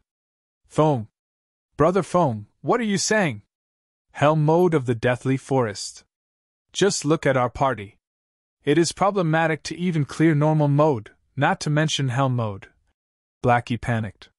Before, he had already seen several elite parties that had returned after dying. According to what these people had said, the monsters in the Deathly Forest were extremely strong. Their intelligence was extremely high as well. It was impossible to beat them without reaching level 4 or 5, so they had all left after giving up. If they dove into a Hell mode dungeon now, with noobs like them, that would truly be going down into hell. Relax. If I weren't certain, even I wouldn't do it. Feng clapped Blackie's shoulders, saying confidently with a smile. All right, let's go inside then. Feng led the party by entering first, followed by Blackie. Lonely Snow had also entered with a dazed head. He was prepared to tread this path to the very end. As for the remaining 3, they hesitated for quite some time. We better go in. The expert has already gone inside, so what do we, level 1 noobs, still have to be reluctant for? Moreover, we're entering the Hell mode of the Deathly Forest. Even mentioning it would be a glory, Kola encouraged. The other 2 felt that it made sense, and had also followed into the dungeon. Meanwhile, the area in front of Gentle Snow's party was completely silent. All of the level 2 players were stunned. They were not just shocked, but thunderstruck. A level 2 elite party couldn't even clear the normal mode, Yet a party that mainly consisted of level 1 players had actually chosen the Hell mode of the Deathly Forest. Snow, did I see wrong? That's Hell mode, right? Zhao Yueru asked. Gentle Snow nodded her head. Her beautiful eyes kept staring at the flickering skull. Her expression turned extremely serious. That fellow must have abandoned himself to despair, entering Hell mode after determining that he couldn't clear the normal mode. We'll see how they come out dead in a moment. Zhao Yueru laughed. We don't have that sort of time. Let's go, we've gathered enough people. Gentle Snow led the way towards the Deathly Forest dungeon. She selected normal mode for the difficulty of the dungeon. If there were no problems with normal mode, they would enter hard mode after. Within the dungeon of the Deathly Forest, there was a dark and gloomy forest. From time to time, there would be a chill wind blowing, causing a shiver down one's body. Aside from Feng himself, every member of his party was tightly packed around the dungeon's entrance. They did not move even an inch for fear of attracting any monsters that would wipe their party. Brother Feng, why do I keep feeling a cold wind blowing by my back? Blackie asked in worry. Blackie, you need to bring out some temperament of an expert, only then will you have the possibility to become one. It is just Hell mode. Aside from the monsters here having a little bit intelligence, their battle methods being a little bit complicated, and their attack, defense, and HP are a little bit higher, there isn't much else. Oh right, there is also a little bit more monsters here. After some thought, Feng felt that he had nothing more to add. Suddenly, every member of the party sent looks of disdain towards Feng. When diving a dungeon, even a small difference in attack and HP could cause a team wipe. As for Feng, he had just simply explained. Moreover, what did he mean by just a little more intelligence? They had experienced before the battles with monsters in God's domain. Regarding those monsters with slightly higher intelligence, even with the same attack and HP, their strength would still be increased by 1 or 2 folds. Alright, stop minding these little matters. I'll be explaining the strategy for this dungeon in a moment, so you guys better listen carefully. If you don't follow through, then your lives will become forfeit. Feng waved his hands, ready to start explaining the strategy to conquer the dungeon. Suddenly, a strong wind blew from the dark and gloomy forest, causing the trees to sway madly. Ayo! Ayo! Ayo! After the howling wind came a furious roar that resounded throughout the entire deathly forest. Countless birds were scared, flying off into the sky. Blackie and the others were stunned by such an imposing aura. They were just youths around the age of 20. They had never experienced any great hardships, not to mention being tempered through life or death situations. It was their first time facing such a lung-piercing roar. Compared to hearing the traditional roar of a tiger in the forest, this roar was much more shocking to the human heart. This thing is what we should pay attention to, Feng calmly said at this moment. The largest difference between Hell mode and Hard mode was this roar. Although it did not have a specific name to it, the players in Feng's previous life had dubbed it as Hell's Roar. Chapter 25 Night Ranger. Chapter 25 Night Ranger. Feng's words confused the other members. Wasn't it just a roar? What was there to pay attention to? When Feng looked at everyone's contemptuous expressions, he couldn't help but gravely say, Listen well, you all. Hell's Roar is not as simple as what you think it is. In a moment, follow my demands while advancing. If anyone makes a mistake, don't blame me for immediately kicking you out of the party. Being lectured by Feng in such a way, the other members all became serious. Nobody wished to leave the party. In a moment, Cola and I will walk in front. Lonely Snow, you walk in the middle and protect the oracle. Blackie, you and the summoner will walk at the back. Remember, you must not break formation regardless of any activities. Without my command, nobody is allowed to be the first to attack. Do you all understand? Feng explained the basics of formations once to the party. The reason Feng had allowed the Guardian Knight, Cola, to walk in front was that he let Cola add all of his free ability points into endurance. His HP now reached 310 points. With this much HP, Cola could resist a little longer, sharing some of Feng's burden. The dungeons in God's domain were unlike the dungeons in other virtual reality games. The degree of freedom within the dungeon was high, and the dungeons, themselves, were very large. There were even quite a few player parties who had wandered around in the dungeon for hours without even meeting a single boss. Although the Deathly Forest was not as large, it was still possible to become lost within the dark and gloomy forest.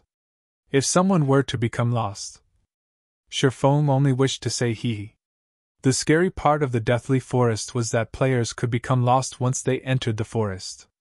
Eventually, the players would mysteriously die one after another. In Feng's previous life, there were countless players who had entered the forest and died over and over again in such a way without even meeting the shadow of a monster.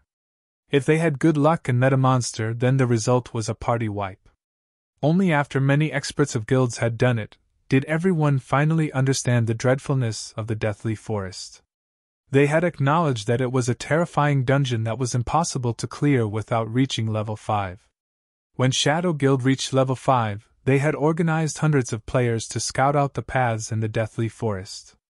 They had paid over hundreds of lives to finally have a clear understanding of the Deathly Forest's map. The entire Deathly Forest had 36 paths. However, only 3 of them led to the first boss, Willy. These 3 paths were paved with the lives of many players. 2 of these 3 paths were extremely dangerous. Without sufficient strength, death would be the only result. There was only one path that had very few monsters. Under Feng's lead, everyone walked into the forest. The moment they entered the forest, everyone discovered that there were too many pathways through the forest.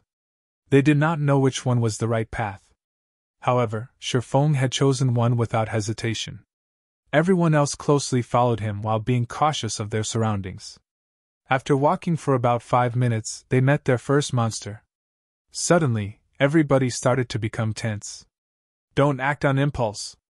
Listen to my commands," Feng loudly shouted. In front of them was only a level 2 elite monster, a night rabbit. However, due to the dungeon's strengthening, its attack, defense, and HP were all greatly increased. Its HP was a whopping 700 points. "Cola, you lure the monster over. Oracle, pay attention to healing. Everyone else, don't start the attack without my command." Feng quickly gave out orders. The guardian knight, Cola, gulped down a mouthful of saliva. He carefully walked towards the night rabbit's attack range. Everyone else was nervous to the extreme. Although this was only a level 2 elite, they were currently in the hell mode of a dungeon. However, everyone's nervousness was for naught. The moment the night rabbit with a person's height saw Cola, it immediately dashed over. Cola had very successfully lured the night rabbit over. Moreover, he did not panic when he lured it. He retreated while using his shield to block the night rabbit's attacks. However, even though every attack landed on the shield, the damage was still terrifying. Just a single hit dealt 42 damage. By the time Cola returned to the front of the party, his HP had already dropped by a third. The Oracle, whose name was Drowsy Sloth, had good awareness. He had given out healing the moment Cola entered his casting range. However, every heal could only add 24 HP to Cola. It was completely not enough to stop Cola's HP from falling. "Brother Feng, are we still not attacking?" Blackie was slightly nervous. At this moment, Cola's remaining HP did not even reach 1/3 of its total. Bringing an Oracle into a dungeon was just a complete mistake. Amongst the healer jobs, Oracles had the weakest healing abilities. However, since Feng had chosen so, Blackie could only acknowledge it. Now that their MT was close to death, it would be unacceptable if they still did not attack. "Hold on," Feng resolutely said. Time passed bit by bit. Cola continuously used his shield to block the claw attacks of the night rabbit, whereas his HP continuously decreased. Cola only had 20% HP remaining, yet Feng had yet to give out the command to attack. Just when everyone thought that Feng wanted to give up on Cola, a flying arrow pierced through the forest, shooting directly for the party's Oracle, Drowsy Sloth. Lonely Snow had not reacted at all as Drowsy Sloth was struck directly on his chest. A very great damage of minus 123 points appeared. At this moment, Feng shouted, "Sloth, use life payment. Use the damage you received to heal Cola. Blackie, hold back the Night Rabbit to let Cola recover. Lonely, come with me." Everyone else attacks the Night Rabbit. Oracles were indeed the weakest regarding healing. However, Oracles had high HP, they would not be easily one-shot.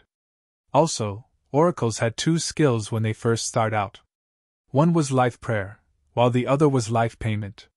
Life Payment could turn the damage received by the user into a heal to be used on other players. In the early periods of the game, healers did not possess many skills or equipment. In regards to such a situation, Oracles had a greater advantage over other healers when entering the Deathly Forest. It was the reason why Feng had given up on choosing a priest over an oracle. After finishing his piece, Feng rushed into the forest. "Do you think I will let you run away?" Feng coldly said as he looked at the dark shadow running through the forest. Wind Blade. Feng turned into a phantom, chasing directly forward. The reason why Feng did not let anyone attack the Night Rabbit was to use Cola as bait. Feng wanted to lure out the dark hand hiding behind the scenes. Although the Night Rabbit looked terrifying, an elite party could face up to 2 or 3 of them at once without any problems. However, in Feng's previous life, the reason why even a level 5 elite party could be party wiped was that of the dark shadow in front of Feng. This dark shadow used the Night Rabbit as bait, luring players into attacking it. The dark shadow, on the other hand, would ambush the healers from behind. As the Night Rabbit was occupying everyone else, there was no way to save the healer. In the end, everyone died. Inside the Deathly Forest, if players did not deal with this fellow, the result would be a party wipe. With the increased movement speed from Windblade, Feng quickly caught up to the dark shadow. Feng waved out 3 sword slashes, sealing the dark shadow's path of advance. The black shadow knew that it could not escape. It immediately turned around, unsheathing a pair of knives to block Feng's attack. Dang! Dang! Dang! With the Abyssal Blade, Feng's strength was frighteningly high. His attacks caused the dark shadow to take 3 steps back, and each step it retreated would be followed by the damage that was over -10. In the end, the dark shadow revealed its figure under the moonlight. Night Ranger, Special Elite. Level 2. HP 1458/1500. Seeing the Night Ranger being repelled, Feng immediately used Abyssal Bind without giving him a chance. 9 pitch-black chains appeared to bind the Night Ranger, preventing him from moving for 3 seconds, and his defense reduced by 100%. Thundering Flash. Chop. Damages of -81, -98, -119, -124 appeared. When the 2 skills landed, a frightening amount of damage appeared, taking away a quarter of the Night Ranger's HP. No matter how capable the Night Ranger was, it could not break free from the binding of the 9 chains. He could only silently take a beating for 3 whole seconds. Feng was unrestrained as he sent out sword slash after sword slash, piercing through the vital point on the Night Ranger's chest. By the time the Night Ranger broke free from the bindings, his remaining HP did not exceed 700 points. Wretched human! The Night Ranger was enraged. He brandished his twin blades like a gale, engulfing Feng. At this moment, Lonely Snow finally caught up. A charge from him had caused the Night Ranger to enter a fainted state, at the same time breaking the Night Ranger's gale-like blade. Feng took the chance to slash at the Night Ranger's neck. Lonely Snow also brandished his large axe at the Night Ranger. By the time the Night Ranger had awoken, he only had a remnant of his HP left. The Night Ranger abruptly hacked his twin blades towards Lonely Snow, sending him flying backward and dealing 64 damage. The Night Ranger turned his head to stare at Feng, once more brandishing his twin blades and slashing horizontally towards Feng's neck. Dang! Feng used parry with his sword. Without giving the Night Ranger any chances to retaliate, Feng lifted up the Ranger and tossed him back. Then, Feng followed up with a couple of sword strikes, finishing off the Night Ranger. Feng conveniently picked up the 2 items that dropped, then immediately ran towards Cola's location to provide help. Laying by the side, Lonely Snow became dumbfounded after seeing Feng's agile skills. His heart filled with shock. Lonely Snow had even forgotten to follow Feng to support. There was such a way even to kill monsters. Chapter 26 Miraculous Technique. Chapter 26 Miraculous Technique. By the time Feng returned to the party, the elite Night Rabbit only had 1/3 of its HP remaining. Everyone had coordinated properly. Cola tanked in the front alone, while the others vigorously dealt damage. However, to control aggro, Blackie did not madly deal damage. Instead, he used Evil Whip to pin down the Night Rabbit, giving Cola some breathing space. Cola's performance was also very good. He steadily tanked the monster, and he also had good control over aggro. Cola was not at the level of a novice, but there was still a long road ahead before he became an expert. Cola, don't always try to block with your shield. It isn't a must to block an attack like the other virtual reality games. You can also dodge to avoid an attack. That way, you could reduce the stress on the healer. For everyone else, focus your attacks on the target. Don't just randomly attack, aim your attacks at the wild rabbit's claws or other weak points. That way, you can reduce a lot of burden on the MT. Feng did not directly go up to help Cola, but instead, he taught everyone how to battle against monsters. If everyone battled while regarding God's domain as a traditional game, the results would be disastrous. This was because the healing given out was usually far from being able to keep up with the damage received. Some parties would bring an extra healer. However, this would result in the damage being insufficient. The result was still a party wipe. Players only slowly got used to the combat style in God's domain several months after the game opened. The players then would no longer be as cute and simple as they were now. Feng wanted to cultivate everyone to build a foundation for his future workshop. So naturally, he needed to let these people learn the combat styles of God's domain earlier. Everyone thought Feng was also a noob, so they held slight dissatisfaction within their hearts. The expert did not say anything, so why was a noob like him giving out commands? However, Feng's words made sense, so they still consciously did as Feng said. Cola had also started to change his battle style. He was no longer using his shield to block the attacks rigidly. Instead, he retreated a step back when the wild rabbit launched its attack, taking the chance to avoid it. Although Cola still needed to use his shield to block most of the time, it had still greatly reduced the burden on the healer. Such a change allowed killing the Night Rabbit to become even easier. The few level 1 noobs were also slightly surprised. There was some change in their opinions towards Feng. Feng was not as unbearable as they had imagined him to be. Feng only smiled at this situation. He did not mind their thoughts at all. Feng only felt that Cola was quite good after seeing his performance. Although Cola was a first-rate expert 10 years later, he currently was still far from that point. If it were an expert MT, they would not retreat, but choose to dodge the attack without even moving. Such a decision was because if the MT moved, the monster would move as well. This situation would cause trouble for long-range damage dealers, which would result in the loss of a lot of damage.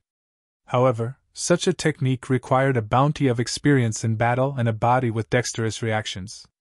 Cola still needed a lot of training. The elite Night Rabbit fell within a moment. It dropped a skill book for Berserkers, Whirlwind Slash.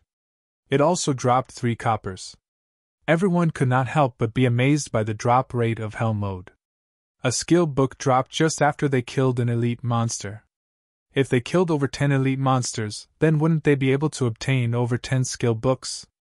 It should be known that skill books were extremely rare, and even a common skill could sell for 1 silver. Feng naturally knew of their thoughts. However, not even Hell Mode had that high of a drop rate. It was only 3 to 4 times that of Hard Mode. Afterward, Feng passed Whirlwind Slash to the stupefied Lonely Snow, then he passed a level 1 bronze defensive plate armor to Cola. The Night Ranger dropped the armor. With these items, the party's strength slightly increased. Kola's mouth could not close after receiving the defensive plate armor. He hurriedly thanked Feng for it.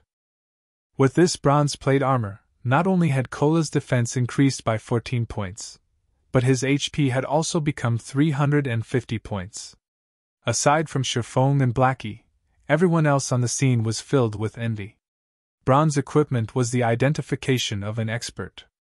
Outside the dungeon, it was impossible to obtain a piece of bronze equipment, even if you begged for it.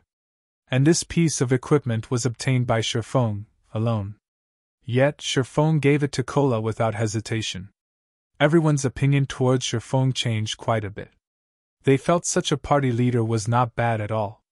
Feng was unlike the other party leaders who would prioritize themselves when equipment dropped. As for bronze equipment, forget giving it away to a temporary party member. They would definitely keep it for themselves. Afterward, everyone followed Feng as they advanced. Although the dark and gloomy forest was scary, everyone was no longer as nervous as they were before going through a stimulating fight. From time to time, 1 or 2 patrolling elite night rabbits would appear in front of them, and they would also respond to it quickly. When there were 2 night rabbits, Kola would tank one of them, while Feng and Lonely Snow would rush over and kill the other. As for the ranged players, they would prioritize attacking the night rabbit in front of Feng. The night rabbit's 700 HP would be gone quickly under the fierce bombardment. Afterward, the party supported Kola and finished off the other night rabbit. Within moments, 2 night rabbits were no more. With this process, a skill book, Restore, meant for healers also dropped. The skill had a 2-second cast time. When learned by oracles, the skill could instantly restore 37 HP. It was far better than Life Prayer. It did not share the same cooldown as Life Prayer, so the two could be used in coordination to negate the damage caused by the elite night rabbits completely. Drowsy Sloth continuously thanked Feng and the other party members for letting him learn the skill book. Restore was an extremely important skill for conquering dungeons. If it were to be sold outside, it could go for at least 2 or 3 silver coins. Don't mind it. Skill books are meant to be used. Let's continue onward. Feng smiled as he answered. Aside from AoE attack skill books, healer class skill books were the most expensive and rare. However, the Deathly Forest was a dungeon meant to let players build up their foundation in God's domain. In Hell mode, the drop rate for basic healing skills was very high. In Feng's previous life, he had obtained 4 healing skill books just after entering Hell mode of the Deathly Forest once. It was not considered valuable. After more than an hour, Feng's party arrived at a flat grassland. They had finally met the first boss of the dungeon. Willy, Chieftain rank. Level 3. HP 6000. Willy was a ferocious night rabbit. Its height was as tall as 2 people, and sharp steel claws decorated its paws. These claws loved creating a feast of fresh blood, and those caught by it would be ripped to shreds, turned into a river of blood. It was unknown how many players had died a gruesome death under these claws. A short distance away from Willy, there were 7 elite night rabbits on guard. These 7 rabbits were very close to each other. As long as one of them was attacked, the other wild rabbits would rush over as well. There was also a great possibility of attracting the boss. Even if it were Feng, he would not be able to face off against 7 night rabbits, not to mention including a boss. However, if they did not finish off the 7 night rabbits, there was no way for them to attack the boss. Brother Feng, what should we do now? This place has too many night rabbits. The game isn't giving us any chances. Blackie was very anxious. Although the boss was in front of them, the system had dealt them such a hand. This difficulty was just too great. No wonder it was a hell mode dungeon. It was impossible to pass through without absolute strength. The system's setting also angered everyone. Who could fend off 7 elite night rabbits? Even a level 5 guardian knight would not be able to do it. You all wait for me behind that rock. Kola, get ready to receive the monster. Everyone else is not allowed to attack without my command. Feng pointed towards a large rock nearby. Feng naturally knew that there were 7 elite night rabbits here. Everyone abided by Feng's command without question. All the monsters they had killed on the way here relied on Feng's commands for success. They killed quite a lot of night rabbits, and everyone had obtained 1 or 2 pieces of bronze equipment. Blackie even had 5 pieces of bronze equipment. Their party's strength has definitely surpassed the other elite parties. The credit for such an achievement belonged to Feng's commands. As for Feng, he had run to a location that was 40 yards away from the 7 night rabbits. He quietly hid within the bushes, observing the night rabbits' every movement. Everyone understood that Feng was trying to lure monsters. However, the 7 night rabbits were too close to each other. Feng was a swordsman. He did not possess any long-ranged attacking capabilities, so how could he lure monsters? Time passed bit by bit. Everyone was extremely anxious. If Feng accidentally failed, then it would be a party wipe. However, Feng was calm. He moved not an inch as he watched the faraway night rabbits. At this moment, a cool breeze blew past. A dead leaf on the trees was sent flying over. Seeing the dead leaf hovering down towards the night rabbit, Feng picked up a small stone beside him. Gently, he tossed the stone over. The direction the stone flew to was towards the night rabbit closest to the boss. We're finished. Everyone understood what kind of outcome this would be. It would definitely be a combination of 1 boss and 7 night rabbits rushing towards them, turning them into blood sacrifices. The moment the stone was about to hit the night rabbit, the dead leaf just happened to have blocked between the stone and the night rabbit. The stone struck the dead leaf, smashing it onto the night rabbit. The night rabbit abruptly turned to look at its surroundings, only discovering a leaf. However, how could a leaf hitting it be so painful? Subsequently, the night rabbit left its unit to observe the surroundings. It looked around aimlessly, not knowing what it was trying to find. It had unknowingly moved over 20 yards away from its unit, and it was still moving further and further away. Too godly. Lonely Snow could not help but exclaim. His eyes had nearly popped out of their sockets. Everyone else had dumbly nodded as well. What kind of accurate judgment and aim was required to hit the dead leaf while hitting the night rabbit, and thereby confusing the night rabbit's hatred, causing it to look for its target blindly? Even calling it as an ultimate skill was not excessive. Was Feng really a noob? He couldn't be some gaming god here to make a fool of them, right? Summoner, the rest is up to you. Feng walked to the rock's location. He looked at the summoner, clapping the person's shoulders as he spoke, smiling. Chapter 27 Feng's Improved Party. Chapter 27 Feng's Improved Party. ___. Hearing Feng's comment, the summoner, Gluttonous Mouse, suddenly panicked. He did not understand what Feng wanted him to do. If he had performed badly and was kicked from the party as a result, he would regret it until he died. It was hard to find a good party during this time, not to mention a party with an expert leading it. It was impossible to join such a party, even if you begged. Relax, I won't let you do anything dangerous. You just have to summon out a flame sprite and follow my instructions. You don't have to do anything else, Feng said with a smile, trying to ease the nerves of Gluttonous Mouse a little. Currently, summoners were not strong, mainly due to the incapability of their skills. A summoner's method of attack mainly relied on their summoned creatures, whereas their normal attack was the low-damage magic bullet. However, a summoner with awesome skills could become a one-man army. It was especially true for summoners who could call out powerful elemental creatures. They could kill elite monsters as if they were just playing around. Party leader, rest assured I'll definitely do it, Gluttonous Mouse loudly said, his tone filled with respect. He was like a student who had met his teacher. Everyone else, distance yourselves from that rock, 20 yards away from it would be the best. Pay attention not to lure the other monsters. Feng turned around and said to the other party members. Yes, party leader! The other party members loudly replied. Their current attitudes were completely different from before.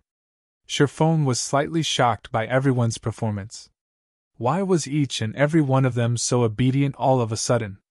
However, Feng did not know that the single stone he threw just now had completely shocked every one of them.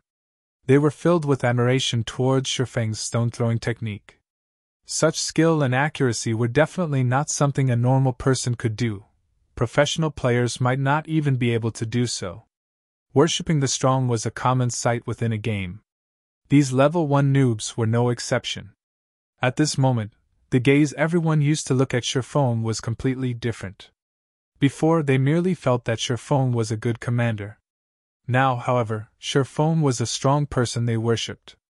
They had faintly grown a sense of reverence for Feng. Standing to the side, Blackie clapped Lonely Snow's shoulders, proudly saying, "How is it? Following Brother Feng isn't bad, right?" Lonely Snow silently nodded his head, rejoicing for the decision he made to follow after Feng. Feng was definitely a beta tester expert. Without sufficient experience and practice, such techniques were impossible to accomplish. Only a beta tester could possibly do it. "Ha! What do you plan to do in the future?" Blackie suddenly asked. He started to hatch ideas towards Lonely Snow. Blackie wanted to poach Lonely Snow for their workshop, even though the workshop was still non-existent. There was a 100% chance for Cola to join them, but Lonely Snow still did not have any plans to move in such a direction. The future? Lonely Snow had never considered it before. He was but an average player. He did not have any big ambitions, only wanting to earn some cash from playing games. He said honestly, "I have never considered it before. I see that your techniques are quite good. Why don't you join us for now?" Blackie nonchalantly asked. "Really?" Lonely Snow had anxiety about his future after Blackie's question. He did not know where he wanted to go. If he could party with an expert, then it could not get any better. "Of course. However, we still need to look at your future performance. We don't just simply accept people," Blackie proudly said, pretending to be an expert. "Thank you, Brother Black," Lonely Snow happily responded. He never imagined his luck would be so great as to be noticed by an expert. Seeing Lonely Snow agree, Blackie released a sigh of relief. Currently, Blackie was just a fox pretending to be a tiger. He couldn't help out Feng much in God's domain, but he could still help out in regards to administration. There wasn't even a shadow of their workshop as of this moment. There was also the debt of 16,000 credits. The workshop's members consisted of only Feng and himself. It was definitely the poorest workshop in history. If this was found out by the others, they would definitely turn around and leave. Now, Blackie could only fake being an expert to lure people to join their workshop. At this moment, Feng was currently explaining the contents of the operation to the summoner. The operation was to let Gluttonous Mouse lure the remaining 6 night rabbits by controlling his flame sprite. Because the night rabbit that was closest to the boss was no more, luring the other night rabbits would not attract the boss. They could lure the monsters with ease. The flame sprite was extremely weak. Its HP was only a pitiful 15 points, and it would die in a single hit. However, its movement speed was extremely quick. Adding to its very small size, trying to hit it would be a difficult task. "Start the operation. Mouse, remember to maintain a distance of 4 yards or above while circling around the rock," Feng reminded once more. Gluttonous Mouse nodded his head. Carefully, he controlled the flame sprite to lure the 6 night rabbits. When the sprite entered the 35-yard distance, the nearest elite night rabbit discovered the flame sprite. Suddenly, it turned its body around and rushed towards the flame sprite. The other night rabbits also came rushing along. Seeing the night rabbits taking the bait, Gluttonous Mouse immediately controlled the flame sprite and ran. The 6 night rabbits were in hot pursuit, but their speed could no match for the flame sprite. In a moment, the flame sprite had arrived beneath the large rock. It had lured the 6 night rabbits over and started circling around the large rock. On the other side, Cola had already aggroed the night rabbit that had left its unit.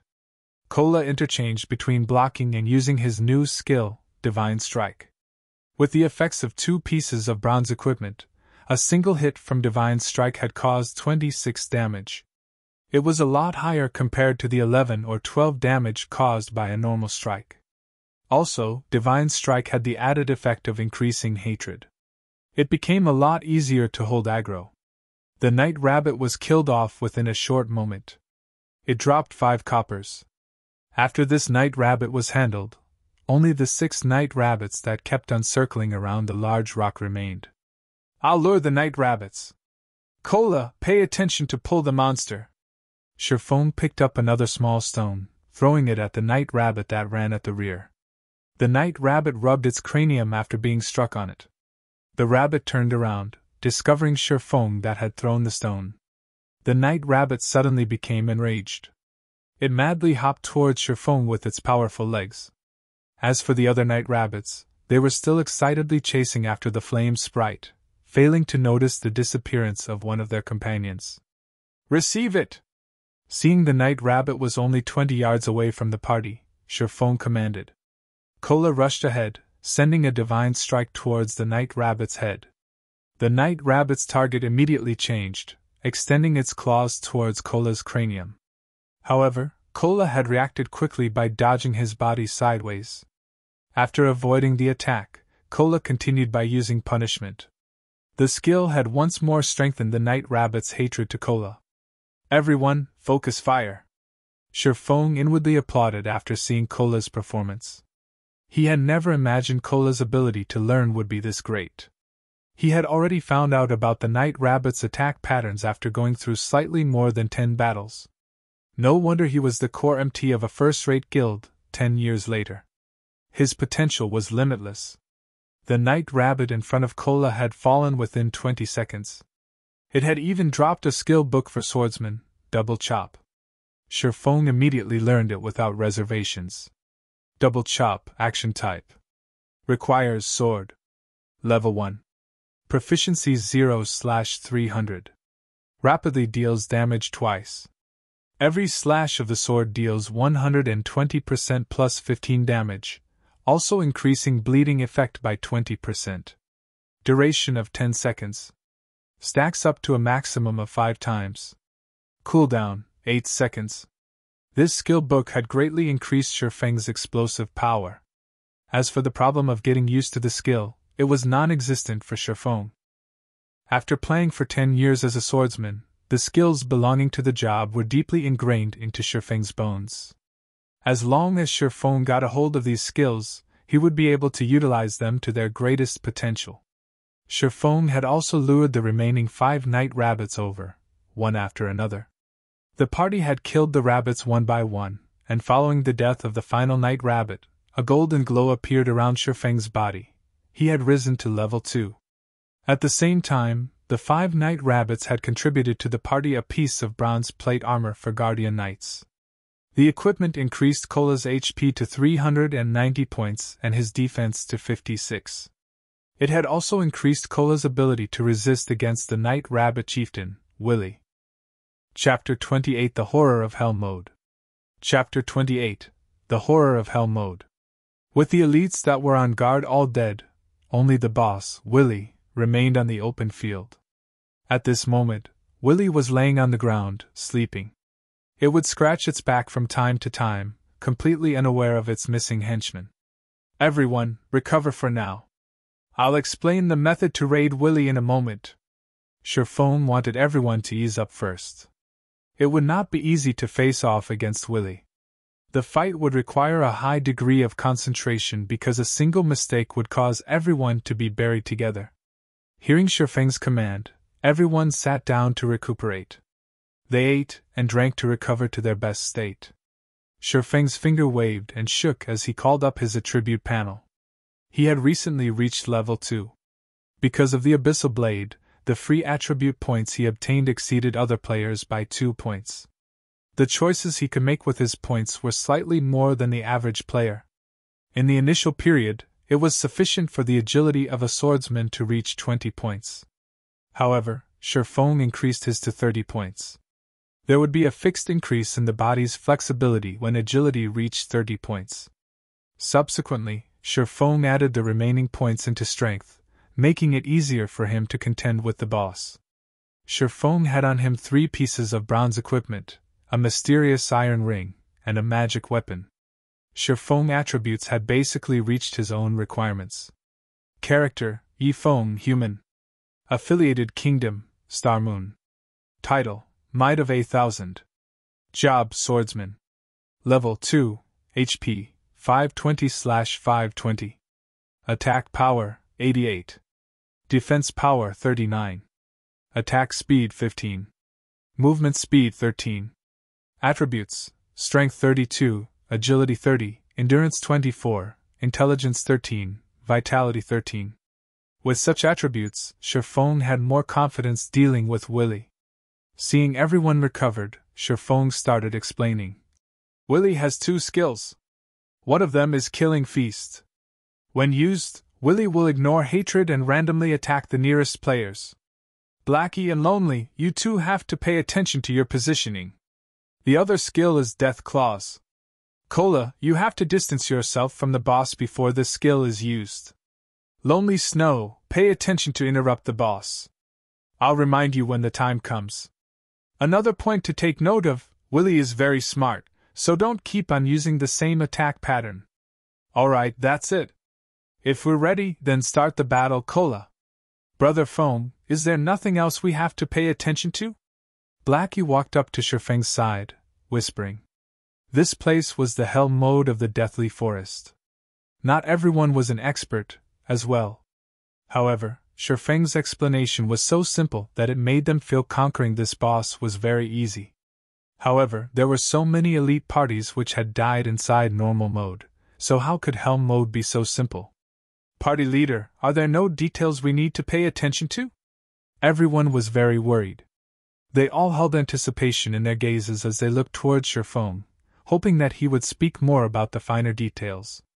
They were noobs, so there were a lot of things they did not understand. In regards to an expert like Feng, the things he felt were common knowledge, were definitely not common to noobs like them. Elites could not be compared to a boss.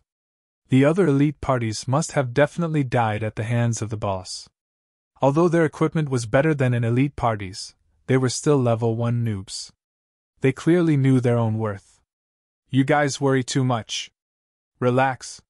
When the time comes, I'll tell you what you should do and when you should do it, so don't worry about it. Cola, start the fight and remember to dodge more often. A single healer will not be able to match up to the boss damage. Feng smiled. He felt his party members were quite interesting. They were much more serious about the details than he had thought. In his previous life, Feng had entered Hell Mode dungeons countless times as the captain of Shadow. There was also no lack of 100-man dungeons amongst those times. So, how could he not know how to guide a few noobs to beat a small boss? Cola had no choice but to go at it hard. Willy abruptly leaped up the moment Cola entered its detection range. Its mouth salivated when it saw Cola, and its 2 pairs of steel claws intertwined to produce sparks. Cola had clearly stimulated Willy's heart of massacre. It lifted its steel claws and hastily dashed towards Cola. Start casting heals. All damage dealers prepare to attack Willy's limbs. Feng commanded when he saw Willy's menacing appearance. Just when Feng finished speaking, Willy had arrived before of Cola. Before Cola could react, its sharp claws had fallen from the sky, slashing at Cola's neck. Pun! Cola instinctively used his shield to block the steel claws, forming 3 brilliant streaks of sparks. There were also 3 claw marks left on the shield. Due to the immense rushing force, Cola was forced to retreat 5 or 6 steps as he stabilized his body. Above his head, a damage of -103 appeared. Before Cola could even attack, Willy once again waved out its steel. This time, Cola was sent flying with his shield, and a damage of -105 points appeared. Only at this moment did the heal land on Cola, recovering 43 HP for him. It was a truly insignificant amount when compared to the damage Cola received. Everyone was shocked. The movement speed and damage of the boss was too horrifying. If Cola did not possess 2 pieces of bronze equipment, or if he did not block the attacks with his shield, he would have simply died from these 2 strikes. Lonely Snow, use charge on Willy. Blackie, use Evil Whip. Feng had long since expected such a situation. He quickly instructed Blackie to use a binding skill. Lonely Snow reacted by using a charge to block Willy's next attack and saved Cola's life. However, Lonely Snow's attack had only caused -11 damage to Willy. He became dumbfounded by it. He had added most of his attribute points into strength, and he even had 2 pieces of bronze equipment on him. Yet he had dealt such a small amount of damage. It should be known that the boss in front of him had 6,000 HP. Blackie also finished chanting from the side, sending out his evil whip. 5 streaks of pitch-black thorns suddenly constricted Willy's legs. Feng took the chance to circle around to Willy's rear. With the Abyssal blade in hand, he used double chop on Willy's neck, causing -66 and -67 damage. His attack also caused a bleeding effect, causing Willy to lose 8 HP every second, lasting for 10 seconds. The high damage immediately caused Willy to switch its hatred to Feng. However, Feng did not give it any chance. With his 30 agility, Feng easily dodged away from the steel claws, appearing 5 yards away from Willy. "Ayo! Ayo! Ayo!" Willy furiously bellowed as it rushed at Feng. "Ranged players start attacking. Cola, come over and hold Willy after you're done recovering." Feng systematically retreated while he dodged Willy's claws. However, the others watching Feng were shocked to their souls. This was because Willy's claws would graze by Feng's cranium every time it attacked, blowing his hair into a dance. Although everyone was shocked, they never stopped attacking. Magic attacks were sent out one after another, whereas Lonely Snow used Whirlwind Slash at Willy's rear. However, not one of those damages had exceeded -20 points. Willy's HP slowly decreased. When it was occasionally struck by Feng, its HP would drop by a segment. Willy's HP had fallen to 90% within a moment. Willy became enraged as it started a mad dance with its claws.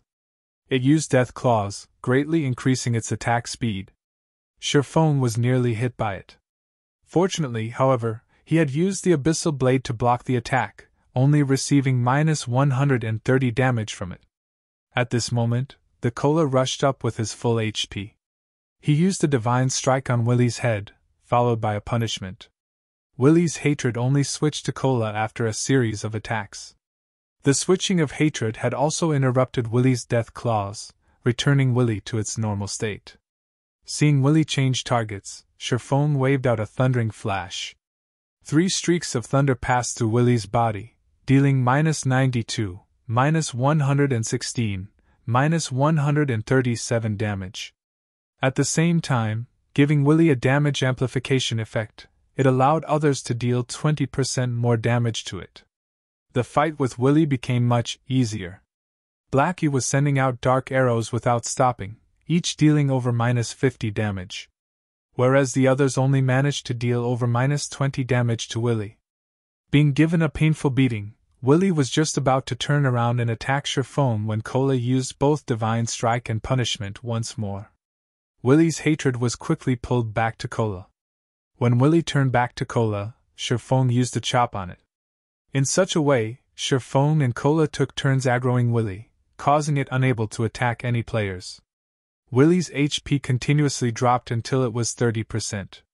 Willy entered a berserk state, its body increasing by several sizes. "Melee players stay away from the boss. Blackie, use Evil Whip. Healer, heal me," Feng loudly shouted. In its current state, Willy was definitely going to use its big move, Killing Feast. Lonely Snow and Cola immediately distanced themselves from the boss after hearing Feng's command, letting Feng tank the boss by himself. When the two of them had run out of the 10-yard range, Willy disappeared. No one understood what happened. When Willy reappeared, it had already arrived at Feng's back, and its steel claws abruptly descended. Feng had long since been ready for this. He used his sword to block the incoming claws. However, just after blocking this attack, Willy once again disappeared and again appeared behind Feng.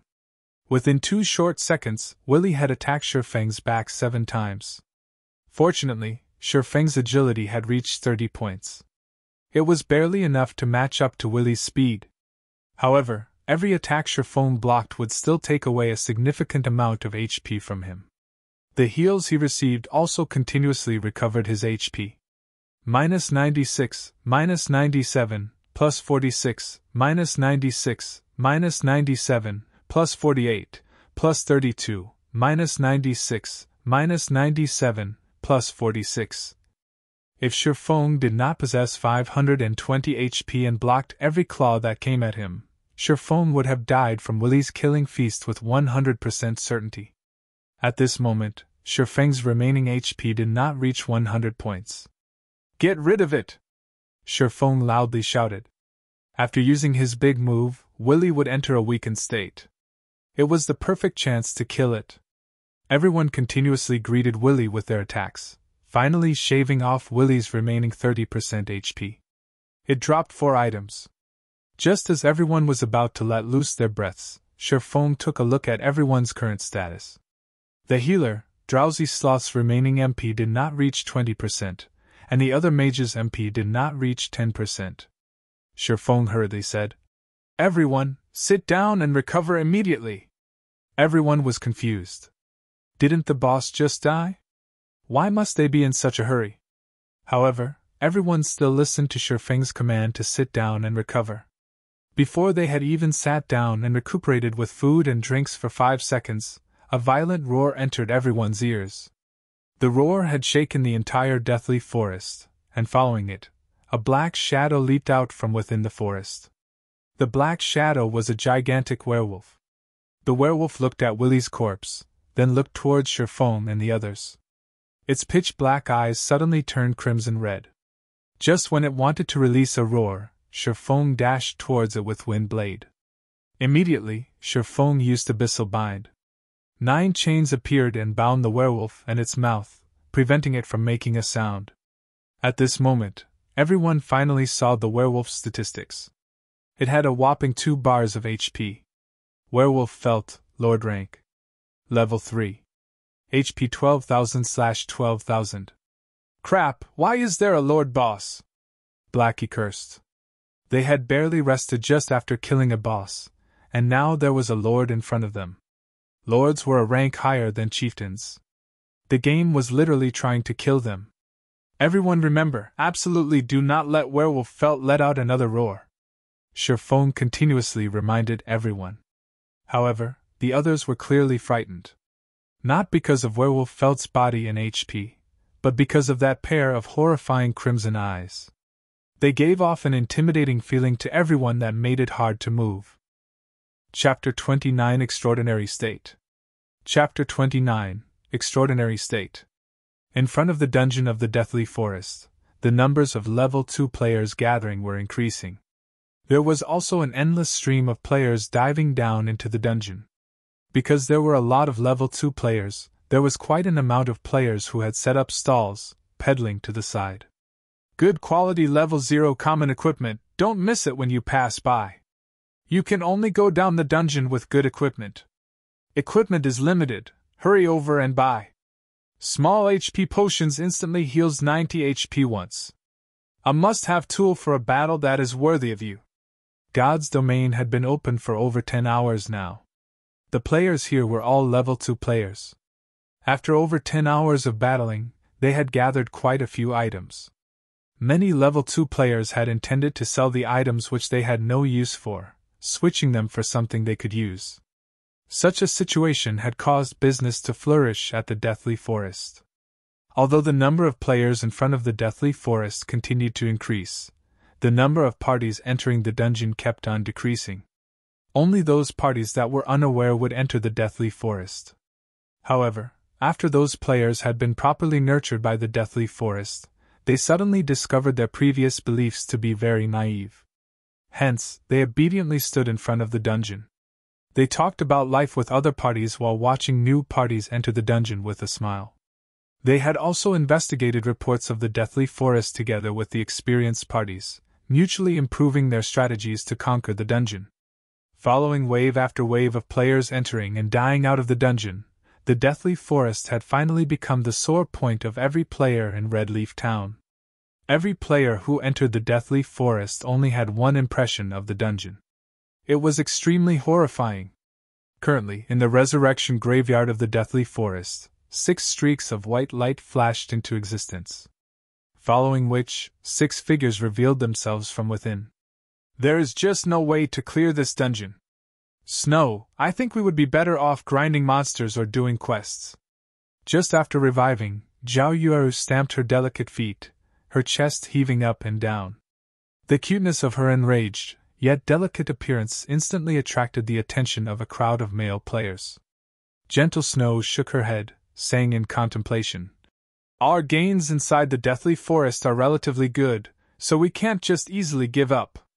But the forest inside the Deathly Forest is too large. Adding in the great number of small paths, we would easily become lost without a map. However, I believe that amongst the numerous pathways, there must be a few that lead to the boss location. The other paths are only there as a trap to confuse us. That is why we are always being ambushed by the night rabbits. The more we fight, the more night rabbits will come. For now, let's investigate for some information and see if we can complete a map for the Deathly Forest." Everyone felt that Gentle Snow's speculation made sense, especially about the part where they attacked the night rabbits. Occasionally, a chilling arrow aimed at the cleric, Xiao Yue, would appear from within the forest. If it wasn't for Xiao Yue's skill at dodging, they would have long since party wiped. Also, the deeper they went into the forest, the more numerous the night rabbits became. In the end, the night rabbits became too overwhelming in numbers. They were unable to shoulder all of the rabbits, which resulted in their return through death. If they could find the correct path, they might have already cleared the dungeon by now. Zhao Yueru could only nod her head in agreement. The party's leader was, in fact, Gentle Snow, and Gentle Snow's speculations were always very accurate. Zhao Yueru could not help but believe in her. Going with the suggestion, Gentle Snow and Zhao Yueru nonchalantly shouted a few times, stating that they wanted to trade information about the Deathly Forest. It couldn't be denied, the striking effect created by two great beauties calling out. Suddenly, the atmosphere in the Deathly Forest started to boil as players rushed over, one after another. Every one of them wanted to be the first in position. Too many of the male players, this was a great chance for them to talk to a goddess. Who knew, if the goddess had looked upon them, they might be able to live a blessed life in the future. Meanwhile, inside the hell mode of the Deathly Forest, the sky within the dungeon had already darkened. Thousands of birds soared to the skies, leaving the forest in a deadly silence. Werewolf Felt was not any common monster. It was a very famous werewolf. In the past, it massacred countless in Red Leaf Town, nearly turning Red Leaf Town into a town of death. In a fit of rage, the Star Moon Kingdom had sent out its army to surround Felt. In the end, after being heavily wounded by the great Swordmaster, Hilton, Felt had escaped into the Deathly Forest to treat its wounds. It was the reason why the dungeon of the Deathly Forest existed. In Hell mode, Felt had 3 absolute skills. The first one was Death Stare.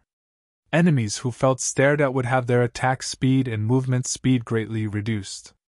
If one had a weak willpower, they might not even be able to move. Presently, only Feng had 30 points in agility. After he had activated the 3 hidden basic skills he possessed, he gained a certain amount of resistance towards the Death Stare. As for the other people, their reactions would become very sluggish. That was why Feng remained the one to keep Werewolf Felt in check, whereas Drowsy Sloth continuously healed Feng. However, Drowsy Sloth's casting speed had slowed by half. As for the melee players, they were no help whatsoever. However, it was not because they did not want to help, but it was because they had no way of helping at all. Werewolf Felt's attack speed was just too fast. It was to the degree where they couldn't react to its attacks. It was as if they were facing off against an expert that came straight out from a wuxia novel.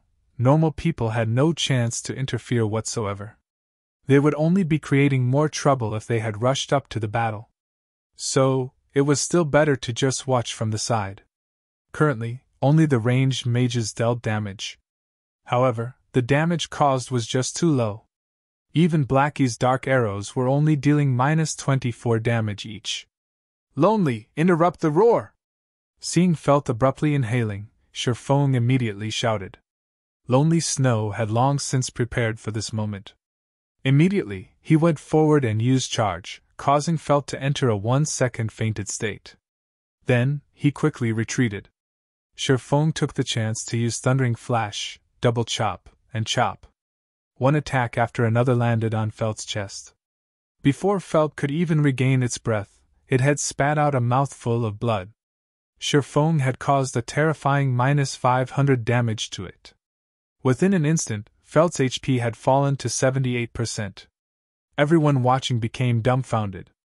Regarding Feng's powerful actions, they only had one word to say: amazing. They were even more impressed by Feng's eyesight. He had actually discovered such a weakness on Felt's body. Now, everyone was further reassured that Feng was not as simple as he seemed. However, Feng did not display any great excitement. Although they had interrupted Hell's Roar and avoided a party wipe, this would create a reverse effect. After spitting out a mouthful of blood, Werewolf Felt's condition became much more pleasant. It spun its head around and immediately slashed its sharp claws at Feng. The slashing speed of Felt's claws was even a notch quicker than before, filling the sky with the afterimages of its claws. However, Feng was not a weakling either. Strength, agility, and endurance, Feng activated the hidden basic skills of all three of these attributes. With these skills activated, it meant that Feng's constitution was no longer that of an average player, but an extraordinary one. Feng's greatest asset in coming into the Deathly Forest was this extraordinary state, which he could activate at any given moment. With it, he could do things that normal players couldn't. Under a sky filled with afterimages of claws, Feng could still remain safe and sound. It was as if Feng was dancing under the afterimages. Occasionally, Feng used his sword to fend off the attacks which he could not avoid. This was the power of being under an extraordinary condition. His five senses became extremely sensitive, and his brain's processing abilities became exceptionally focused. Feng could utilize his body to its greatest potential. If it was an average player, however, they would be unable to carry out such feats. It was both mentally and physically taxing to the extraordinary condition. If Feng had not become accustomed to it before, he would only be able to maintain such a state for a few seconds. Claws and sword intertwined, creating countless dazzling sparks. Both sides had their HP continuously falling. Fortunately, Feng was able to survive the exchange with Drowsy Sloth's timely heals. Afterward, under Feng's command, Lonely Snow would occasionally interrupt the Hell's Roar, while Cola would hold back Felt whenever Feng was in danger, and Blackie would use Evil Whip to contain Felt's movements. In such a way, Werewolf Felt's HP continuously decreased 70%, 60%, 30%. Everyone stand in a straight line facing the boss. Quickly! Feng hurriedly shouted when he saw Werewolf Felt's HP nearing 30%. Werewolf Felt would become the most frightening when its HP decreased to 30%. During this time, it was impossible to interrupt the Hell's Roar. They could only take it head-on. No one had any hesitation. They knew that the boss was about to go berserk. They immediately took action, forming a straight line against Werewolf Felt, while also maintaining a 30-yard distance away from it. The moment Werewolf Felt's HP reached 30%, its fur started changing colors. Within a moment, its fur had become snow white, and 2 streams of blood leaked from its eyes. Its chest also started to quickly expand, as if it was a swelled-up frog. Feng immediately activated Gravity Liberation, quickly arriving in front of everyone else. "Cola, use Protection Blessing on me!" Feng loudly shouted. Protection Blessing was able to reduce the damage taken by a party member by 50% for a duration of 6 seconds. It was a life-saving skill with a 5-minute cooldown, and right now was the perfect moment to use it. Protection Blessing of Guardian Knights and Shield Wall of Shield Warriors. These 2 skills had a high drop rate inside the Hell mode of the Deathly Forest. Before, the reason why Feng had wasted time on clearing out some unnecessary night rabbits was all to obtain this skill, Protection Blessing. Chapter 30 Crimson Blade. Chapter 30 Crimson Blade. Cola had long since been ready for this moment. The instant Feng let out the command, his mouth began chanting divine texts. Streaks of golden divine texts rushed at Feng. Protection Blessing. Suddenly, Feng was surrounded by countless golden divine texts, giving off a dazzling golden glow. At the same time, Drowsy Sloth, at the rear of the line, continuously cast Recover and Life Prayer, pulling Feng's HP back up to full and returning him to his best condition. Prepare for a battering attack. Absolutely do not leave from my back. Seeing Werewolf Felt's line of sight shifting towards them, Feng held the abyssal blade across his chest as he commanded. Hearing Feng's words, everyone started to tense up. Their hearts were not courageous, to begin with. Now, their hearts started to madly beat. They were being covered in a cold sweat even before Werewolf Felt used its skill. Suddenly, Werewolf Felt moved. Its expanded chest started moving upwards, moving past its throat and to its mouth. Ho! Within an instant, everyone aside from Feng felt their hearts stop beating. It was as if the world had turned gray and silent. The soaring birds in the sky had also turned motionless. Everyone could clearly see the multitude of gray-colored waves being emitted from Werewolf Felt's body. Streak after streak, it continuously expanded. The dark gray ripples quickly arrived in front of everyone. However, they could not move even a muscle. It was not because they did not wish to move, but because their bodies could not keep up with the speed of their thoughts. Everyone could feel that time was moving by at an exceptionally slow pace. However, everyone understood that although the movement of time appeared slow, in reality, it was moving at the pinnacle of speed. Just like absolute experts crossing swords, the moment the exchange happened, time would move exceptionally slowly. At this moment, only Feng slightly moved. Phantom kill! The instant the dark gray ripples arrived in front of Feng, his doppelganger had blocked in front of him. At the same time, the doppelganger used parry. Subsequently, the gray ripples made contact with the doppelganger. However, they were blocked by the doppelganger's parry, whereas the doppelganger himself retreated a step back. He only stabilized his body after colliding with Feng. Just after the doppelganger stabilized himself, another wave of ripples came smashing. The ripples passed through the doppelganger's body this time, causing his HP to instantly decrease by 300 points. Behind him, Feng had also received -30 damage, while the others behind Feng received -20 damage. However, the ripples did not stop with just one wave. When the third wave of ripples passed through the doppelganger, his body had instantly disintegrated. A damage of -100 points also appeared above Feng's head. Subsequently, wave after wave of dark gray ripples followed. -100, -100, -100, -100. Feng's HP fell time and time again until only 90 points remained. When the final wave of ripples was about to get rid of Feng, he used parry. Hong! Feng retreated a big step backward. However, he did not receive any damage. The people behind him were also unharmed. However, their HP after going through several waves of attacks did not exceed 50%. At this moment, Drowsy Sloth's Recover had only landed on Feng's body, pulling Feng's HP back to 140. Following which he used Life Payment, recovering 130 HP for Feng. Within a moment, Feng's HP had returned to over 50%. This roar really is powerful. I even thought we were finished. Blackie wiped off the cold sweat from his forehead. If Feng had not blocked in front of them, they would all be goners by now. When he thought back to how Feng nearly died, Blackie's heart started beating rapidly, reaching 180 beats per minute. If Feng died, then they would die as well. There was nobody else in the party who could pin down Werewolf Felt for a long period of time. At this moment, everyone looked at Feng as if they were looking at a monster. Never would they have imagined that Feng would ingeniously use his doppelganger to block 2 of those onslaughts. He had also used parry on the final attack. The way Feng had calculated both damage and HP was absolutely brilliant.